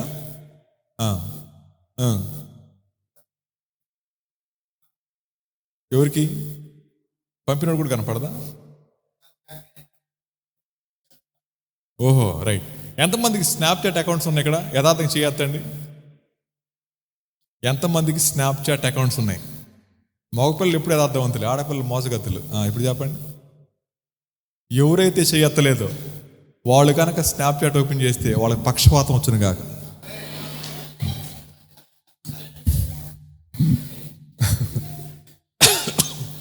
లాస్ట్ ఛాన్స్ ఇస్తున్నాను. ఇప్పుడు చెప్పండి, ఎంతమందికి అకౌంట్స్ ఉన్నాయి స్నాప్చాట్లో? ఇప్పుడు లేచిందా? సరే. సో వీళ్ళకి 40 తర్వాత బ్రెయిన్లో ట్యూమర్స్ వచ్చింది కాక ఇప్పుడు కూడా ఎత్తపోతే. రైట్. ఈయన ఆమె అన్నాడు కాబట్టి అయిపోయినట్టే లెక్క. మీ పక్షపాతం వస్తే మా మీద కష్టం పెట్టుకోకండి. ఈ దేవుని సన్నిధిలో ఉన్నాం కాబట్టి తప్పకుండా జరిగి తీరుతుంది. ఇక నుంచి చెయ్యెత్తులకు హెచ్చరిక. ఈ రోజు నుంచి మీ స్నాప్చాట్ పంపించే ముందు పరలోకం వైపు చూడండి. ప్రభా, ఇది పంపిస్తున్నా, ఈ మెసేజ్కి కూడా పంపిస్తున్నా, ఇది బాగుందని చెక్ చేసి పంపించండి. ఆ మెసేజ్ కానీ మరి ఏం ఫోటోలు పంపిస్తున్నా తెలియదు. అవి కనుక చెడ్డే కనుక పంపించారా, ఇంట్లో ఎవరు పెద్దోళ్ళు వెళ్ళిపోతారు. జాగ్రత్త. ఇదేంటి సార్, పొద్దున పెద్దోళ్ళు వెళ్ళిపోతారంటారు ఏంటి? నిజంగానే. ఎందుకు కారణం చెప్తానే. యవనస్తులకు దేమయ్యాడో తెలుసా? సార్ పోతే నేను పోతా, నీకెందుకు? నేను పోతా. పాపం చేస్తే నేను చచ్చిపోతా, నీకెందుకు? ఇది అనుకుంటారు కదా. పాపం ఎప్పుడు కూడా ఆ పని చేయదు. ఒకసారి చూపిస్తానే, అక్కడికి వచ్చి మళ్ళీ వెనక్కి వెళ్దాం. పాపం ఏం చేస్తాం? మీరే చదువుదురు కానీ. ఇప్పుడు చూడండి, ఇది సిన్. ఇది ఒకసారి అందరూ చదవండి. సిన్. నేను చదువుతాను, మీరేనండి. Sin, it takes you where you don't want to go.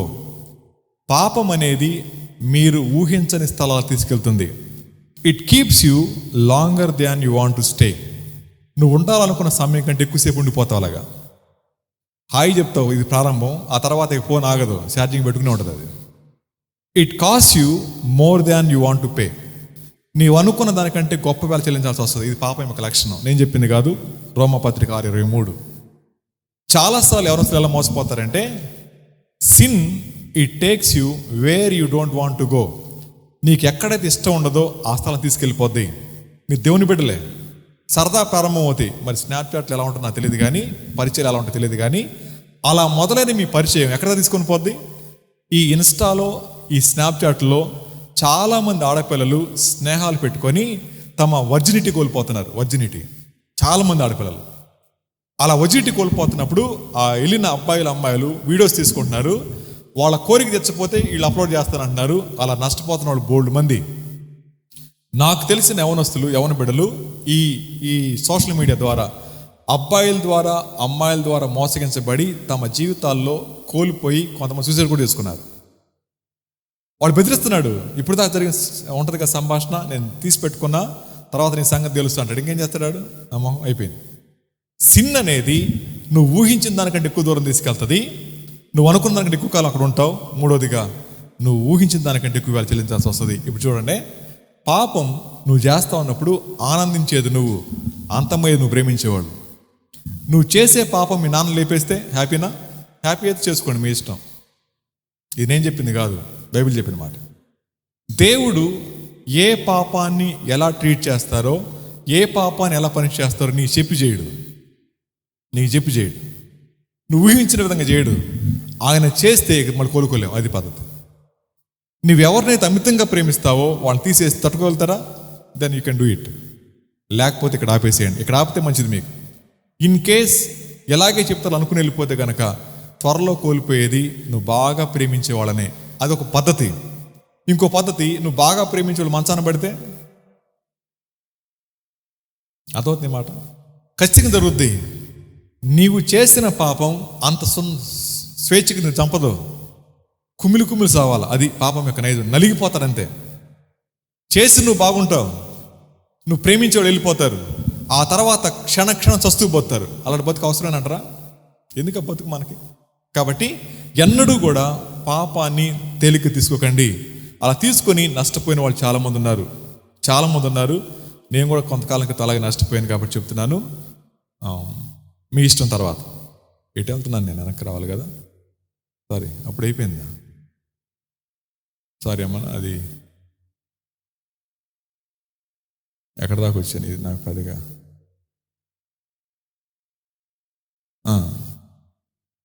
Practical life దగ్గరికి వచ్చానా? అక్కడికి వచ్చానా? ఇది కాదు. వస్తున్నా.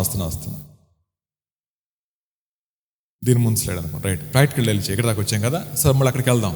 సో ఈ 3 విషయాలు.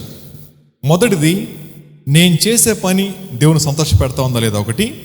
రెండోది, నేను చేసే పనికి పక్కనే ప్రభు ఉంటే నేను చేయగలుగుతానా లేదా, రెండో పని. మూడో మాట, దేవుడు నా హృదయాన్ని చూస్తున్నాడు అని 3 ప్రశ్నలు మీరు వేసుకోగలిగితే దాన్ని మీరు ఏ పని అయినా చేసుకోవచ్చు. తర్వాత మాట, ఇంటిగ్రిటీ అనే మాటకి ఒక ఆయన ఇచ్చాడు. ఇది నేను రాసుకుంది కాదు, నేను నెట్లో చూసి తీసుకున్నది. ఇంటిగ్రిటీ అంటే ఒక ఆయన అన్నాడు, ఇంటెన్షన్, మీ ఉద్దేశం ఏంటి? ఇది మొదటి ప్రశ్న. రెండోది, నీకున్న సమాచారం ఏంటి? రెండోది. మూడోది, నువ్వు చేసేది సత్యమేనా కాదా? నాలుగోది, దానికి నైతిక విలువలు ఉన్నాయా లేదా? ఐదోది, అది కఠినమైందా లేకపోతే సులభతరమైందా? ఆరోది, నువ్వు చేసే పని గౌరవం తీసుకొస్తుందా, అవమానం తీసుకొస్తుందా? ఏడోది, నువ్వు చేసే పని అనేక మందిని ప్రభావితం చేస్తుందా, నీతో ఆగిపోద్దా? ఆరోది, నువ్వు చేసే పని రహస్యమైందా, పారదర్శకమైందా? ఏడోది, నువ్వు చేసే పని ద్వారా ఏ ఫలం పొందుకోబోతా ఉన్నావు? ఈ 7 టెస్టులు మనం వేసుకున్నాం అనుకోండి, మన జీవితాల్లో పాపానికి దూరంగా ఉంటాం, ప్రభువుకు దగ్గరకు ఉంటాం. మళ్ళీ చెప్తాను ఒకసారి చూడండి. మొదటిది ఏంటమ్మా? ఇంటిగ్రిటీలో ఒక ఆయన ఇచ్చేది నాది కాదు, ఇంటెన్షన్. ఏ ఉద్దేశంతో స్నేహం చేస్తున్నారు, ఏ ఉద్దేశంతో చాట్ చేస్తున్నారు, ఏ ఉద్దేశంతో సంబంధాలు పెట్టుకున్నారు, ఇది క్లియర్గా లేకపోతే ఇంటిగ్రిటీ కోల్పోతాం. రెండోది, నోటీస్. ఏ సమాచారం మీ దగ్గర ఉంది? చాలాసార్లు తప్పు సమాచారాల వలన ఈ సంబంధాలు పెట్టుకొని వాస్తవం తెలిసిన ఏడుస్తూ ఉన్నారు. ప్రియమైన తమ్ముడు, చెల్లి, మీకు చాటింగ్స్లో వచ్చేటటువంటి అంతా కూడా తప్పుడు సమాచారం మాత్రమే. మీతో చాట్ చేసేవాళ్ళు ఇచ్చే ఇన్ఫర్మేషన్ అంతా కూడా తప్పు సమాచారం మాత్రమే. వాళ్ళు చాటింగ్లో అంత మంచివాళ్ళు కాదు. చీటర్స్ మాత్రమే చాటింగ్లో కూర్చుంటారు, ఆడపిల్లైన మగపిల్లైనా సరే. వాళ్ళు చేసే పనులు చాలా విషయాల్లో మోసం ఉంటుంది. నేను గతంలో వచ్చినప్పుడు చెప్పాను, బేబీ ఫస్ట్ క్యాంప్లో తిరుపతిలో ఒక అమ్మాయి ఉండేది. ఆ అమ్మాయి మీటింగ్ కూర్చునేది. ఆ అమ్మాయికి పొట్ట దగ్గర నుంచి కిందకి పని చేయదు, ప్యారలైజ్ అయిపోయింది. ఎంత ఉంటుంది అమ్మాయి, పెద్ద అమ్మాయి. భోజనానికి ఒక అమ్మాయి ఎత్తుకుని తీసుకెళ్తుంది, భోజనం పెట్టి తీసుకొస్తుంది. వాష్రూమ్ కూడా ఒక అమ్మాయి తీసుకురావాలి. అందరూ వెళ్ళిపోయినట్టు కూర్చుని ఉంటుంది, ఎందుకంటే నడవలేదు ఆ పిల్ల. ఆ తర్వాత చాలా జాలిపడ్డాను నేను. ఆర్గనైజర్ ఆనందం లాటైన అన్నాడు, అన్న జాలిపడ్డారు కదా మీరు అన్నాడు. నిజమే కదా తమ్ముడు, మా వయసులో ఏంటి అన్నాను. వెంటనే నా ఫేస్బుక్ ఓపెన్ చేసి పెట్టాడు నా చేతిలో. 7 నుంచి పైకి పెట్టింది. హీరోయిన్ లాగా ఉంది ఆ రూపం, అది కాదు, హీరోయిన్ లాగా ఉంది అని. ఇప్పుడు చెప్పండి ఆ అమ్మాయి సంగతి అన్నారు. ఇంకేం చెబుతాం? నిజం, 3 మంది ఫాలోవర్స్ అమ్మాయికి. కూర్చుంటే లేగలేదు ఆ పిల్ల, ఎక్కడి నుంచో ఫోటో పెట్టుకుంది పైకి. ఎంత మోసం అది! అందుకని చాటింగ్లో 100కి 99% మోసమే, 99% మోసమే. మీకు వచ్చే సమాచారం మొత్తం కూడా తప్పే. నువ్వంటే ఇష్టం, నువ్వు అందంగా ఉంటావు, నల్లగా ఉంటావు, తెల్లగా ఉంటావు, పొట్టుకుంటావు, ఇవన్నీ కూడా అబద్ధాలే. వాటికి మోసపోకండి, జీవితాన్ని పాడు చేసుకోకండి. రెండో మాట, సత్యం. నీవు కనుక సత్యం మీద సంబంధం కల్పించుకోకపోతే అసత్యం మీద సంబంధం పెట్టుకుంటే అది ఇంటిగ్రిటీ కాదు. తర్వాత మాట, కఠినంగా మనం ఉండాలి. కొన్ని విషయాల్లో కఠినత్వాన్ని కోల్పోతే రాజీ పడిపోయే జీవితం ఉంటుంది, అది గ్రిట్ అనే మాటకు అర్థం. తర్వాత మాట, రెస్పెక్ట్ రావాలి. మీ సంబంధాలు, మీ సహవాసాలు గౌరవాన్ని తీసుకురావాలి, కానీ అవమానించుకునే స్థాయికి తీసుకెళ్ళకూడదు. తర్వాత మాట, ఇన్ఫ్లుయెన్స్. మన జీవితం ప్రభావితం చేయాలి మంచి కోసం, అంతేకాని చెడు కోసం మన జీవితాలు ప్రభావితం కాకూడదు. 4వ మాట, ట్రాన్స్పరెన్సీ అంటే పారదర్శకత. నేనేం చేస్తా ఉన్నానో అది మీకు అర్థం కావాలి, అది ఎప్పుడైనా సరే. కొన్నిసార్లు లోపల ఒక ఉద్దేశం పెట్టుకుని మాట్లాడుతూ ఉంటాం, అలా మాట్లాడకూడదు. లోపల ఎలా ఫీల్ అవుతామో అలా మాట్లాడగలిగితే నెమ్మది ఉంటుంది మనసులో. అలా కాకుండా ప్రియమైన వాళ్ళ అన్నాం అనుకోండి, అది వేరేగా ఉంటుంది, అది నా చేత కదా అది, అందుకని మాడతాం. రైట్, ట్రాన్స్పరెన్సీ అనేది చాలా ఇంపార్టెంట్. ఎందుకు తెలుసా అండి? లోపల ఒకలాంటి ఒపీనియన్ పెట్టుకొని పైకి పాలిష్ చేసుకోలేం. అలా పాలిష్ చేసుకుంటే మీరు సాటిస్ఫై అవ్వచ్చేమో, కానీ నేను సాటిస్ఫై కాలేను, నా హృదయం మోసకరం అవుతుంది అప్పుడు. తర్వాత మాట ఏమన్నాడు, ఈళ్ళు అనమాట. ఇవన్నీ చేయడాన్ని బట్టి వచ్చే పంట యథార్థమైందా చెడ్డదా చెక్ చేసుకుంటే అప్పుడు అర్థమవుతుంది. అందుకని is who you are when no one is watching. అది ఇంటిగ్రిటీ అంటే. సో యథార్థత అనేది ఇన్ని పదాల సారాంశంగా మనం పెట్టుకున్నాం. తర్వాత మనకి ఎందుకు వచ్చేయండి, be honest in small things. చిన్న చిన్న విషయాల్లో నమ్మకంగా ఉండండి, యథార్థతను కోల్పోకుండా. అందుకని don't tell lie, even small lies. వాస్తవం స్మాల్ లైస్ ఉండవు కానీ వాళ్ళు పెట్టుకున్నాం మనం, రైట్? చిన్న చిన్న అబద్ధాలు అంటారు, అందుకు పెట్టాను. చిన్న విషయాల్లో కూడా దయచేసి అబద్ధం ఆడకండి. ఎలాగంటే, రే ఆడు వచ్చేస్తున్నాడు రా అంటారు పిల్లలు ఆడుకుంటా. అలా అనకండి, తప్పది. అలా అనుకుంటూ మొదలు పెడితే ఆ పాపం మనకి శాపం అవుతుందేమో. రెండో మాట, don't cheat in exams. Don't cheat in exams. ఈ కార్పొరేట్ కాలేజ్ వచ్చిన తర్వాత ప్రాక్టికల్ ఎగ్జామ్స్ జరుగుతాయి కానీ ప్రాక్టికల్ చేయరాళ్ళు. వాళ్ళు ముందే చెప్తారు, రే మేము డబ్బులు కట్టేసాలి, మీరు కూర్చోండి అని చెప్పి. అలా అన్నప్పుడు మీరు నిలబడగలగాలి. సార్ నేను అలా చేయను సార్, అది నేర్పించండి అంటే ఏమంటారు, టీసీ ఇచ్చి పంపించేస్తారు. గవర్నమెంట్ కాలేజీకి వెళ్ళి చదువుకోండి హ్యాపీగా. ఎందుకంటే నీ యథార్థతను బట్టి గవర్నమెంట్ కాలేజీలో చదివి నీకు ఉద్యోగం వస్తుంది. అక్కడ లక్షలు పెట్టి చదివి ఫెయిల్ అవడం కంటే గవర్నమెంట్ కాలేజ్ యథార్థం ఉంటే మంచిది. నీ మీద ముద్ర పడితే ఏంటో తెలుసా అండి, ఈడు రాజీ పడలేదు సార్, ఈ రాజీ పడలేదు, నేర్పించండి నేను చేస్తా అనాలి కదా. ఎవడో చెప్పిన వాల్యూస్ నాకెందుకు సార్, నేను చేసుకుంటాను అడగలుగుతారు, మనం అడగలేం కదా. డానియల్ కాంప్రమైజ్ కాలేదు. తర్వాత మాట, డోంట్ హైడ్ రాంగ్ యాక్షన్స్. తప్పు విషయాల్ని దాచిపెట్టుకోకండి. తర్వాత మాట, small honesty equal to big integrity అన్నమాట. అబద్ధం విషయంలో యథార్థంగా ఉంటే అది గొప్ప యథార్థత అవుతుంది, గొప్ప అవకాశం అవుతుంది. తర్వాత మా దగ్గరికి వచ్చేద్దాం. Run away from temptations, right? శోధన నుంచి మనం పారిపోవాలి. ఇక్కడ ఒక మాట అన్నాడు కదా, don't stay and fight sin. Don't stay and fight sin. ఒక ఆయన్ని ఒక పాస్టర్ గారు చర్చికి రారా అన్నారు, తాగుబోతుని. ఆడన్నాడు, సార్ హృదయం దేవుని ఆలయం సార్, నేను రాలే, నువ్వు అన్నాడు. హృదయం ఏంటంట, దేవుని ఆలయం. కాబట్టి ఎక్కడ రావాల్సిన పని లేదు, చర్చికి రావాల్సిన పని, నువ్వు ప్రార్థన చేసుకోపో అన్నాడు. ఆడికేం తెలుసు చెప్పండి, వాక్యం తెలుసు. కానీ ఇడేమంటున్నాడు, తన లోపల పాపాన్ని దాచుకొని వాడంటున్న మాట ఏంటో తెలుసా అండి, ఇది హృదయం సార్, ఇక్కడే ఉంటాడు దేవుడు, నేను ఫైట్ చేసుకుంటూ వెళ్ళిపో. Don't stay and fight sin. తర్వాత మాట, రన్ లైక్ ఎ జోసెఫ్. పారిపోవాలి. తర్వాత మాట, ఎస్కేప్ ఈ స్ట్రెంగ్త్ నాట్ వీక్నెస్. పారిపోవడం అనేది బలహీనత కాదు, అది బలం. చాలా మరి నేను మగవాడివేని అంటారు అనమాట ఆడపిల్లలు. ఇలా అంటున్నారు ఈ మధ్యకాలంలో, ఆడపిల్లలు అంటున్నారు నువ్వు మగవాడివేని అసలు అంటారు అనమాట. ఇంకేం చేస్తాడు మరి, నేను కాదులే అమ్మ వెళ్ళిపో అన్నాడు, అంతే అయిపోయింది.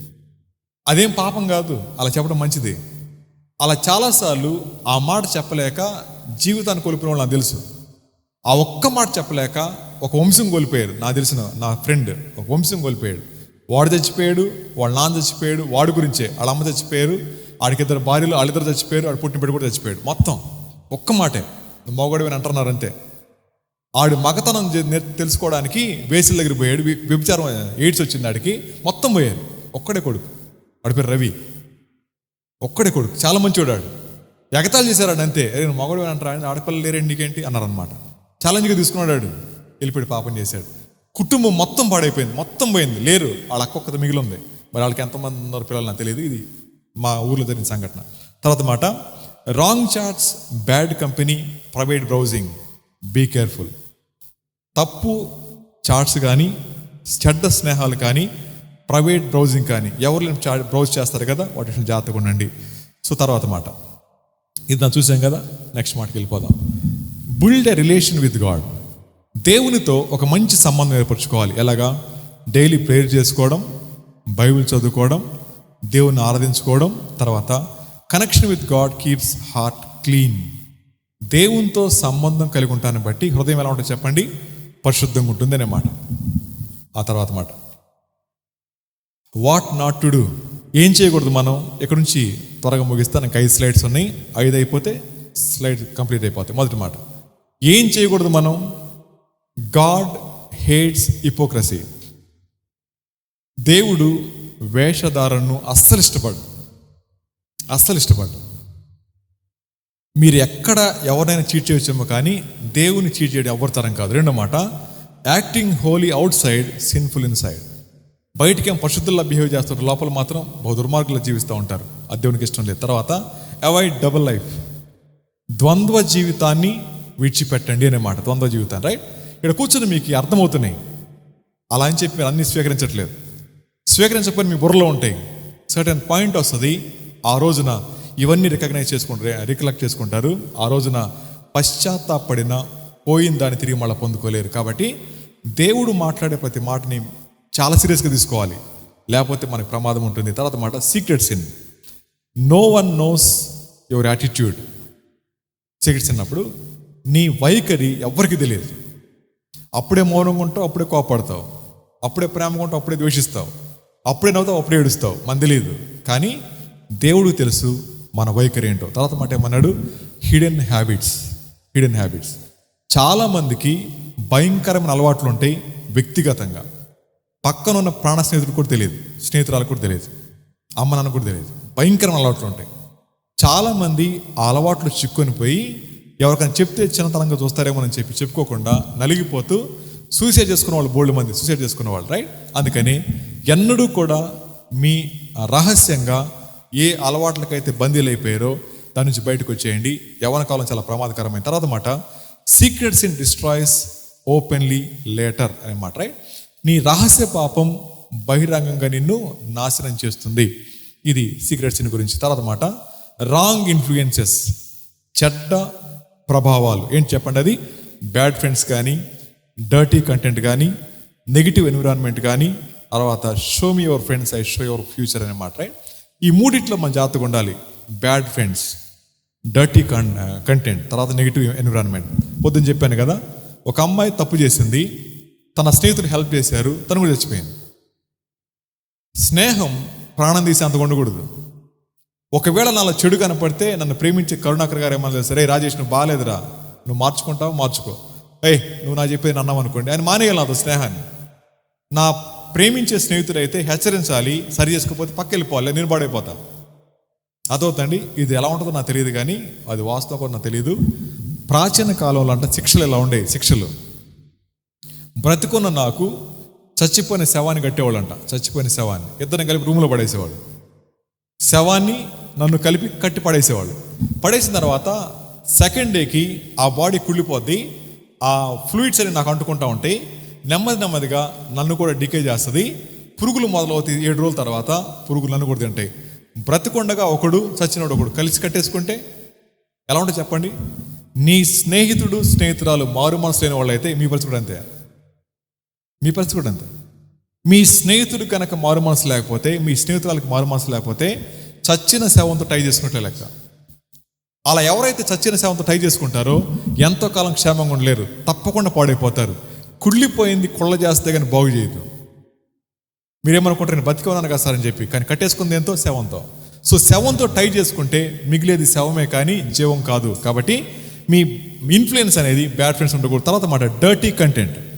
ఏది నీ కంట్లోంచి లోపలికి వెళ్తుందో అది లోపల స్థిరపడిపోయి ఉంటుంది. గుర్తుపెట్టుకోండి, మీరు చూసే ప్రతి చిన్న పిక్చర్ కూడా, ఇమేజ్ కూడా మీ బ్రెయిన్లో చచ్చిపోయేదాకా ఉంటుంది. అలా ముద్ర పడిపోయి ఉంటుంది అనమాట. ఎక్కడికి పోదు అది, మీరు ఎంత తుడిపేద్దామన్న పోతుంది. కాబట్టి గుర్తుపెట్టుకోండి, చూసే విషయంలోనే చెక్ పెట్టుకోండి. ఆ చెక్ లేకపోతే మీరు చూసే ప్రతి కంటెంట్ అప్పటికేం అర్థం కాదు మీకు, కానీ లోపల ఉండిపోతాయి. ప్రతిదీ కూడా గుర్తొస్తూనే ఉంటుంది. Be careful. తర్వాత మాట నెగిటివ్ ఎన్విరాన్మెంట్ అనే మాట. ఒకవేళ చెడ్డ స్నేహాలు ఉంటాయని తెలిస్తే అక్కడికి వెళ్ళకండి, పారిపోండి అక్కడ నుంచి. ఇది మనం నేర్చుకోవాల్సిన పాఠం. ఆ తర్వాత ఇగ్నోరింగ్ కన్విక్షన్. దేవుడు మనని ఒప్పిస్తా ఉన్నప్పుడు దాన్ని ఎప్పుడు కూడా తృణీకరించకండి. When heart says this is wrong, don't silence it. నీ హృదయం నా హృదయం తప్పు అని మాట్లాడుతూ ఉన్నప్పుడు దాన్ని పీక నొక్కకండి. ఖచ్చితంగా ఇండికేషన్ వస్తుంది. గుర్తుపెట్టుకోండి, చచ్చేవాడికి కూడా కన్విక్షన్ పనిచేస్తుంటుంది. చంపేవాడికి కూడా అరే తప్పురా అని చెప్పి అందుకు ముందు అవుతాడు. వాడు ఫుల్గా తాగకుండా చంపడానికి పోడు. ఎందుకని తాగుతున్నారు వాళ్ళు? ఇటు పొడితే సావరేండి, తాగితే సరపడితే మనసాక్షి ఉంటుంది కదా, అది అరుసుద్ది. అది వాడు నువ్వు తప్పు చేస్తావు అని చెప్పి ఆ మత్తులో వాడు చేస్తాడు. తర్వాత కన్విక్ట్ అవుతాడు, సార్ నేను తప్పు చేశాను సార్ అంటాడు అనమాట. అందుకని మనస్సాక్షి నిన్ను హెచ్చరిస్తా ఉన్నప్పుడు దాన్ని కామ్ చేయకండి. ఎప్పటికీ మీరు కామ్ చేశారు, చాలా నష్టపోతున్నారు మీ జీవితంలో విలువైన దాన్ని. ఒకవేళ ఎప్పటికైనా సరే దాన్ని బతికించకపోతే నష్టపోయేది మనమే. తర్వాత మాట ignoring conviction hardness the heart. ఎవరైతే నా లోపల నుంచి వచ్చేటువంటి హెచ్చరికలను పక్కన పెట్టేస్తారో హృదయం కఠినమైపోతుంది అనమాట. హృదయం కఠినమవుతుంది. తర్వాత బైబిల్ ఏమంటది? హృదయం కఠినపరుచుకునేవాడు కీడులో పడును అనమాట. తర్వాత మాట చివరి మాట సెల్ఫ్ రిఫ్లెక్షన్ అని రాసుకున్నాం కదా. What is my hidden sin, where I am not honest, what must I surrender today. ఇది అండర్లైన్ చేసుకోండి. నేను క్లోజ్ చేస్తాను. ఇంకొక స్లైడ్ ఉంది. మొదటి మాట, ఈరోజు మనం చేయాల్సిన పని ఏంటో తెలుసా అండి? What is my hidden sin? దాచబడిన పాపం ఏంటి? ఇది మొదటి మాట. రెండో మాట, where am I'm not honest. ఏ విషయంలో నేను సరైన విధంగా లేను, హానెస్ట్గా లేను, నిజాయితీగా లేను. తర్వాత మాట, what must I surrender today? ఈరోజు ఏం సమర్పించుకోవాలి, దేవునికి అర్పించుకోవాలి. మన జీవితాల్లో చెడ్డ విషయాల్ని కొమ్మలు కత్తిరించకూడదు, వేలు కత్తిరించాలి. ఇలాంటి మీటింగ్స్లో యవనస్తులు ఏం చేస్తారంటే బ్రాంచెస్ కట్ చేస్తారు, ట్రిమ్ చేసుకుంటారు, అంతే. అర్థమవుతుంది, ప్రూన్ చేసుకుంటారు. కానీ రూట్ అలాగ ఉంటుంది. దేవుడు ఆశపడతా ఉంది, కొమ్మలుగా కట్ చేయాల్సింది, రూట్ కట్ చేసుకోండి. ఏ పాపం మీకు బాగా ఇష్టమైందో ఆ పాపాన్ని మీరు విడిచిపెట్టలేరు, మళ్ళీ అదే పాపం వస్తుంది. అందుకని నిజమైన విశ్వాసి కొత్త పాపాలు చేయడు, పాత పాపాలు కొత్తగా చేస్తాడు. ఒకసారి మీరు దేని చేత జయించబడ్డారో అదే పాపం రూల్ చేస్తారు, కానీ కొత్త పాపాలు రావు. ఒకప్పుడు మీరు ప్రభు ఎరక్క ముందు ఏ పాపంలో పడిపోయారో అదే పాపం వస్తుంది, కానీ కొత్త పాపాలు రావు, కానీ కొత్తగా చేస్తుంటారు, అంతే. అందుకని మీ పాత పాపాల విషయంలో జాగ్రత్త.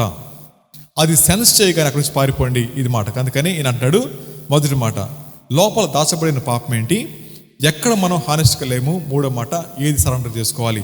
ఈరోజు మనం తీర్మానం చేసుకోవాల్సిన విషయం. చివరి మాట, integrity is choosing what is right even when no one is watching except God. Integrity అనేది మనం చేయాల్సిన చెప్పండి, ఎవరు చూడనప్పుడు కూడా మనం ఏం చేయాలా? సరైన పని చేయాలి, సరైన పని చేయాలి. ఒకవేళ అనుకుంది మీరు స్వీపర్ అనుకోండి, స్వీపర్ వానర్ ఉన్నప్పుడు తోడటం కాదు, లేనప్పుడు కూడా తోడవాలి మంచిగానే. అమ్మ పని చెప్పి వెళ్ళింది, అమ్మ ఉన్నప్పుడు కాదు, లేనప్పుడు కూడా చేయాల్సిందే, అలాగే చేయాల్సిందే. డాడీ ఓ పని చెప్పాడు, లేనప్పుడు కూడా అలా చేయాల్సిందే. డానియల్ చేసిన పని తెలుసా అండి? నాన్న లేడు, అమ్మ లేదు, స్నేహితులు లేరు, కానీ చేసిన పని చెప్పండి, ఎవరున్నా లేకపోయినా నా ప్రభు నాతో ఉన్నాడు. అదే చెప్పింది డానియల్. ఏమన్నాడు? రాజా, నా ప్రభు నన్ను ప్రేమించి నా కావలి కోసం ఒక దూతను పంపాడు, అతను నాకు సహాయం చేశాడు. ఇది కదా అద్భుతమైన మాట. సో మన జీవితాల్లో ఎవరైతే యథార్థంగా తమ జీవితాల్లో ఇలా ప్రభువుని కావలిగా పెట్టుకుంటారో వారి జీవితాలు తప్పకుండా దీవించబడతాయి. ప్రియమైన తమ్ముడు, చెల్లి, ఇప్పుడు నా ప్రశ్న, రాత్రి ఇంటికి వెళ్ళిపోతాం. ఇంటికి వెళ్ళిన తర్వాత ఈరోజు విన్న ఈ 3 సెషన్స్ని ఆలోచించండి. ప్రభా, ఈరోజు నాకెందుకు వేస్ట్ చేసావు, నాకెందుకు అది నేర్పించావు, నాకేం నేర్పించాలని మీరు ఆశపడతా ఉన్నారు. ప్రభు అంటాడు, నీవు నన్ను చూడాలి, నాతో నీకు సంబంధం ఉండాలి, ఇది నా ఆశ. ఈ సంబంధం కోసం నువ్వు చేయాల్సిన పని ఒకటే, చెక్ చేసుకో, ఎక్కడ డిస్కనెక్ట్ అయ్యో ఆలోచించు, తిరిగి మనం రీకనెక్ట్ అవ్వు. 2 మాటలు. ఈ 2 పదాలతో ప్రభా, ఈ ఆలోచనలో నేను బందీనైన మాట వాస్తవం, సీక్రెట్స్ ఉన్న మాట వాస్తవం, యథార్థతను కోల్పోయిన మాట వాస్తవం, ఎవరూ లేనప్పుడు నేను ఒక భయంకరమైన వ్యక్తిని, నాకు అర్థమైంది ప్రభా. ఈ రాత్రి నా పేరు మీరు బయటికి చెప్పలా, మీకు వందనాలు. నా పేరు నా పాపం బయటికి చెప్పలేదు, మీకు వందనాలు. కానీ వాక్యాన్ని అడ్డం పెట్టి నాతో మాట్లాడారు, నా జీవితాన్ని మార్చండి, మీరు సరి చేస్తే నేను సరి చేసుకుంటాను ప్రభా అని చెప్పి దేవునికి ఒక చిన్న మాట చెప్పి ఈ రాత్రి పండుకోండి. ఒకవేళ రేపొద్దున లేకపోతే ప్రభు దగ్గర ఉంటారు, లెగిసి మీటింగ్కి వస్తారు. తల్ల ఉంచండి, కళ్ళు మూసుకోండి, చిన్న పాదం చేసుకుందాం. తల్ల ఉంచండి, కళ్ళు మూసుకోండి, చిన్న పాదం చేసుకుందాం. కళ్ళు మూసుకొని చిన్న పాదం చేసుకుందాం. సో దేవుడు మనతో మాట్లాడిన మాటను బట్టి ఒక నిమిషం మనం ప్రార్థనలో కొనసాగుతూ దేవునికి అప్పగించుకుందాం. ఈ రోజంతా జరిగిన సెషన్స్ని బట్టి కొద్దిసేపు లేచి వెళ్ళిపోకండి, అటు ఇటు చూడకండి, చిన్న ప్రార్థన చేసుకుందాం. కూర్చోండి. ప్రార్థన కానీ ఇప్పుడు వెళ్ళొద్దు, అసలు దేవునితో మాడుతున్నాము. కళ్ళు మూసుకోండి, ప్రార్థన చేసుకుందాం. అన్ని విషయాలు మీకు అర్థమైన విషయాలే, ఏది మీకు అర్థమైందో ఆ విషయం మాత్రమే. ఆ విషయాన్ని యథార్థంగా చెప్పండి. ప్రభా, నాకు ఈ 2 సెషన్స్లో ఈ రోజంతట్లో నాకు అర్థమైంది, నేను జారిపోయానని. లేదు, నువ్వు బాగున్నావు దానియేలాగా, థ్యాంక్స్ చెప్పండి. ప్రభా, నేను దానియేలా ఉండగలిగాను ప్రభా, థ్యాంక్స్ ప్రభా అని చెప్పండి. అలాగే జీవించే సహాయం చెప్పి ప్రభు అడుగుదాం. మీరు యథార్థంగా ఒక మాట చెప్పగలిగితే పరలోకం రికార్డ్ చేసుకుంటుంది. మీరు తీసుకోబోయే నిర్ణయం ఇప్పటికి కాదు, నిత్యత్వానికి అదొక మేలుకొలుపు. ప్రభు అంటా ఉన్నారు, నిష్కలంకమైన జీవితం నిత్యత్వానికి మార్గమైతే హృదయశుద్ధిని ప్రేమించేవారు చేసే పని నిష్కలంకంగా బతకాలని తీర్మానం చేసుకుంటారు. డానియల్ లాగా. అమ్మా, డానియల్కి ఏమీ ఆశ లేవు, యవనస్తుడే, కానీ యవనత్వాన్ని తీసేశారు. మమ్మీ డాడీ లేరు, ఒక్కడే బతుకుతున్నాడు, కానీ ఎక్కడ నిందించట్లేదు, దేవుని కోసం అప్పగించుకుని జీవిస్తూ ఉన్నాడు. నీ నిర్ణయం ఏంటి? కొంచెం ప్రార్థనలు కొనసాగుదాం.